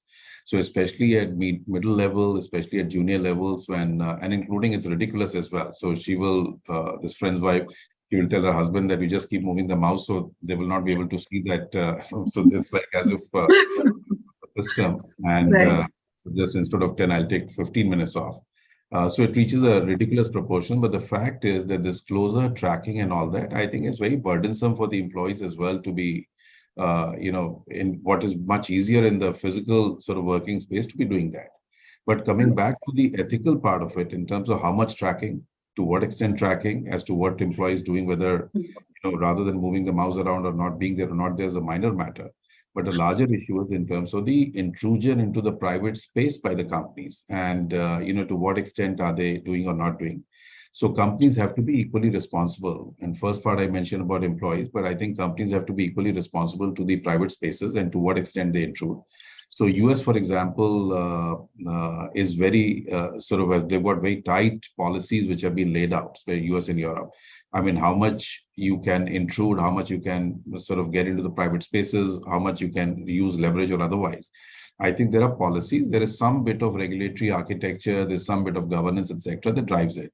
I think developing economies, I think the ability of employers or the government or otherwise to get into a private space and do way beyond what the original remit was or what the framework of controls were to be exercised. I think that maturity is not yet there in countries like India in the developing sort of context, and I think we have way to go. So it's more complex. I think as we continue to evolve, I think maturity of organizations to what they can do.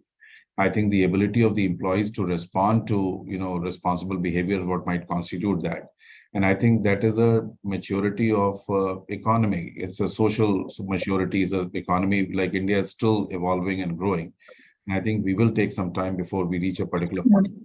That's a wonderful insight, Sanjeev ji, because the more we will monitor, the way you said, the more claustrophobic it will be for the employees, and then obviously they will find ways around it to counter that. And if we have an easier way out, which is the physical world, why not? Is what you're saying, which is true, and it is not just helping all the employees, it can be very taxing also, because the boundaries of personal and professional work become even more blurred, and that's true. And that brings us to thinking about the HR fraternity's responsibility of understanding all of these nuances, which they will also not see because it's not physically present for them to see what's happening with the employees, and they will have to be much more perceptive about the employees' problems to be giving a more reasoned view of what is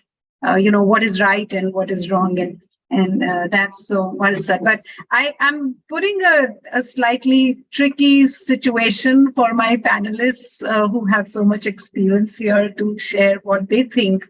Recently, I was reading an article, and there they said that a particular company, HR, had a lot of access to, I mean, they obviously have more access now to the data in the social media space. And like what all of you mentioned, it's very important today, to monitor the social media space because even one flaw, one wrong utterance can be a big cost to the company. So it just goes without saying that it's fine today to be monitoring. But on the other hand, the HR in that company understood from the conversations that there was an employee who was thinking of going on family way.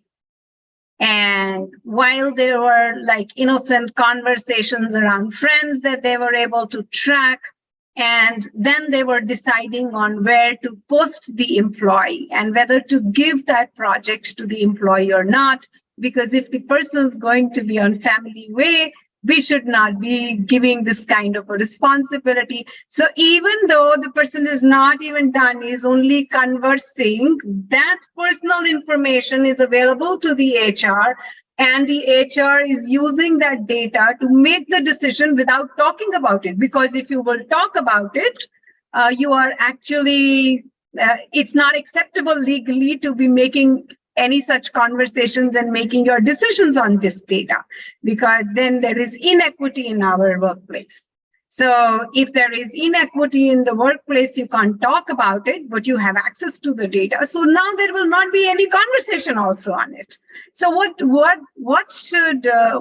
where should we draw the boundaries of information or data? Any thoughts? I know it's a difficult one. I'm a professor. It's my job to be looking at such issues, but I want to throw it to my panelists. It's an open question. Any one of you who would like to share your thoughts on, there's no clear-cut answer, I know, but any thoughts that you would have on how do we start defining the boundaries of where to draw the line? If you may allow me, I'll just take a quick short answer to that. I already mentioned that I think society-wise, I think we still have way to go. And, in terms of where the personal boundary stops and where does it stop. Oh, but this instance is not from India. It is an instance from the US. So I am talking of a country that we would think is way ahead in terms of their consciousness on such issues. It's clearly extremely unfair. And I think that's a larger issue which is there. So both in terms of gender and age and whole lot of areas, I think companies may not say that. I mean, that's the other part of it. Countries may be a lot more sophisticated in terms of not expressing that because they're much smarter. But what is not stated, but it is intended also comes out. And I think this one example that you gave is clearly a consequence of that. And I'll be honest with you that, having worked in the US companies also, I think clearly there's not fitting answer. I think it's driven down in the company's ethics and company's, basic culture to what extent they're willing to cross that boundary of, where it stops and how much discussion is allowed within the company on matters of these kinds. So, for example, the company I worked with was just an outstanding example of ethics and integrity and social behavior and political correctness and, sensitivity to geographies and boundaries and countries. Are you talking of Kargil? I'm talking of Kargil. I think just a brilliant example of, of a company, like how good they can be. And to an issue, for example, this would be just absolutely unacceptable And people would, it would mean sort of a very blot on a HR's career if this kind of issues are getting discussed. So I think that is a problem. I think human beings are human beings, and I think they tend to behave in a particular way. And I think as leaders, our job is to continue reinforcing the right behavior, to continue insisting on not just the right behavior, but in our conduct and action as well. So to that extent, and I agree with you, I mean, US is no exception to all these matters. It could happen. But Yeah, that's of leadership. So that's I completely agree that. And that's where, again, I keep coming back, since our panel is about that. Our panel is about how there are a whole lot of case writers and prospective case writers in our audience today who would be writing cases for HR classes. And I think it's important for them to raise issues in their cases, which are like this, so that the HR students in their classes can discuss and, debate and deliberate on such issues, because these are the core things which will start to matter. The more legally active or legally bound our society is, the more they will be in trouble if they don't understand. And I'm not talking of the morality and ethics. I'm just talking of the legal part of it, though the other two are as important. If we look at any of the cases in our own country where one wrong thing may not take you to the court, but there is a very big social and media setup which can take you to task and finally can be a big blow to the company. So very important that such issues they write their cases on and take them to the classes. I would take up another challenge that a lot of employees would experience, and which is of the layoffs that we are hearing. So on one hand, we are talking about how, work from anywhere, and then the challenges of holding the employees is a big problem because employees may not work the way we want them to work, etc.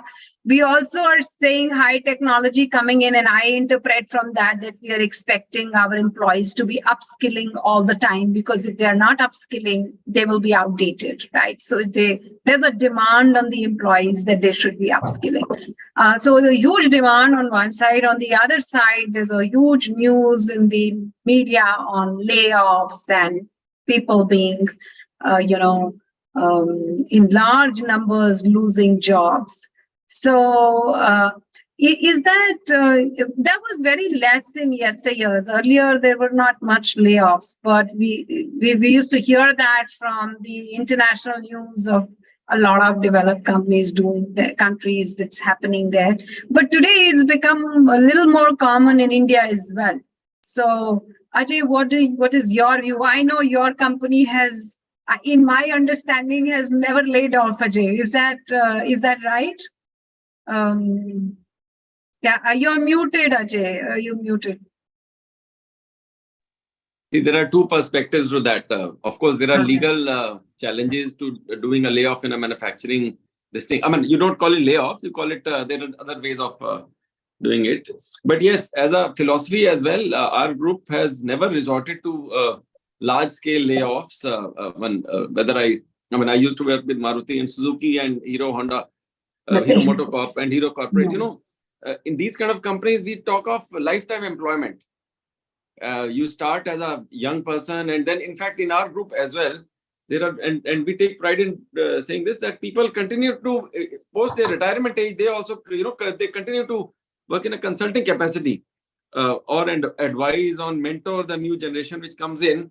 The idea is that the new generation needs a little bit of handhold and guidance for them to do that.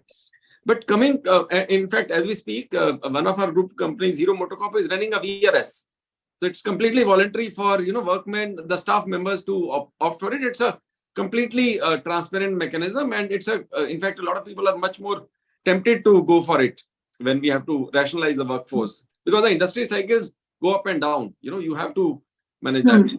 Having said that, there is a theory, in fact, a thesis, a hypothesis which I've been thinking through. Since the audience here is a lot of researchers and case writers, it may be worth studying. If you look at the layoffs over the last few years in India or overseas, most of the companies have been tech-driven companies. most of the companies would have hired in big numbers. And probably if the word that we used in inverted commas, they have had irrational exuberance. You know, if they're hiring many numbers in during the time of COVID, when work from home and e-commerce was going on well, mostly those are the companies which are laying off. Probably the decision making that time, they were too much optimistic at that point of time about the future, and now they are facing the reality, especially since we were speaking of the startups and everything. The funding winter is there. So it could be a good research topic for some of the members here. That are layoffs in the ones where where the growth curve has literally skyrocketed. The ones where the growth costs, for example, in Patanjali Foods, we're talking about the Tata Advanced Systems or other companies that we've been talking about. In Hero MotoCorp also, Maruti also, the growth curve has largely been organic. You know, we never had a J curve kind of thing. When you have a J curve kind of growth, the promoters or the management also feels that you're, and I don't blame anybody. You feel that the future is very much optimistic. But I think, and then you hire people and then so I think the idea is to maintain a balanced view. The basic theory is that what goes up comes down as well. And if it goes up sharply, it has to come down. I think that's a basic thing that we have to keep in mind when we got it. Yeah. So what you're saying is it's not that the corporates are doing it because they're very happy to do it, but it is also a compulsion for them to be doing it, and hence they find several ways of doing it. One could be PRS, and they need to rationalize the workforce. How difficult it is to lay off, Sanjeevji? So no, it's not easy. And in India also, we've gone through the process. From an experiential standpoint, in one of my earliest stints, is a large-scale sort of realignment had to be done. And it's not easy at all. And I think extremely unfair in many instances. But unfortunately, the circumstances in many cases just do not allow you to sort of sustain that. And the reason I sort of think this through many a times that let's say if there are 10,000 people, and you can't, if the entire company has a problem with around, let's say, 500 people going out would benefit the other 9.5. I think it makes sense. I think the question is of not just laying off. So it's a challenge from a social and economic perspective, clearly. Yeah. But I think our larger responsibility is towards how sensibly we do it. I think what kind of outplacement support that is being provided. What kind of job options we can create for them. Are there options within the company in terms of they could potentially go into the other roles, they could switch their current departments or functions to move on to something else. So larger companies have that opportunity always to deploy people in different verticals, different geographies, different states, and all that. So I think it has to be done extremely sensitively. I think the point which should be sort of made very clear is that how much support are we providing to the employees who are getting laid off? So in terms of the number of months of salaries, the economic support that the company can provide. There are instances of companies hiring placement consulting firms, placement firms to basically help the employees and, on paid basis that, find them jobs outside, giving strong references. I think that sensitivity we need to have. And again, we'll compare India to, different, and maybe there's nothing country specific. It depends on company to company. But I think the least that we can do, and I think we owe it to our teams, and that's the kind of culture we need to support, because ultimately in future you'll hire also people, and if they see that a terrible track record has been created by very insensitive parting of employees from the team, I think then employees are less inclined to sort of join the companies, and there's an inconsequential cost which the companies have to take. So really it's difficult, but we have to support. And but to the point that should they be laid off or not, I think if there's a necessity, then it has to be done, means it has to be done. So what are several things that companies actually do to help those who are laid off? One I heard was VRS. You were saying more outplacement activities. How do they work? How do outplacement activities work? Like, what do companies do? In many ways you can support them. So, there obviously, there's just many ways. I think, clearly one is internal placement. Second is a glide path to exit. I mean, can you give adequate notice of, let's say on the full compensation for 3 months, and then say that it'll be 50%, we continue to be here. and search for jobs. And at the end of 6 months, this will happen, and these are the set of supports that we'll provide. That's one. Second is that you clearly can look at placing them within the company itself into departments which might be needing, because it's a very common occurrence which happens that you're sort of not requiring people in one, but you have a lot of requirement in the other department. So I think that external support, I think social support is very critical as well. Employees, the sense of self-esteem, sense of self-worth, and this whole social stigma that typically comes with sort of, especially in Asian sort of context, that challenge we have, I think, in terms of making it much easier. How do you engage with the families in case people have spouses and children? How does it support them? So I think companies and HR departments, I think a lot of HR sort of people are here on this sort of session. I think that sensitivity of being be there to have those conversations, to be sensitive to the situation, and support the outplacement. I think those are very critical methods, and they're different ways can support. So very important to build that sensitivity, and there are so many things which touch the employee. And if we can address those, there are ways of coming around. Dr. Jitendra, the maximum layoffs we heard are in the technology companies, right? And they are the ones that we just heard our other panelists saying they will hire big. Then there's some which are very nice, like the Tatas. We'll put them on the bench and then get them in when there's a project. Then there are others which are, when we've heard Amazon and Wipro, everybody, I mean, Microsoft, IBM, everybody's been laying off. My question to you is how different it is amongst different countries. Do you see the way the number of layoffs and the way layoffs are done in the companies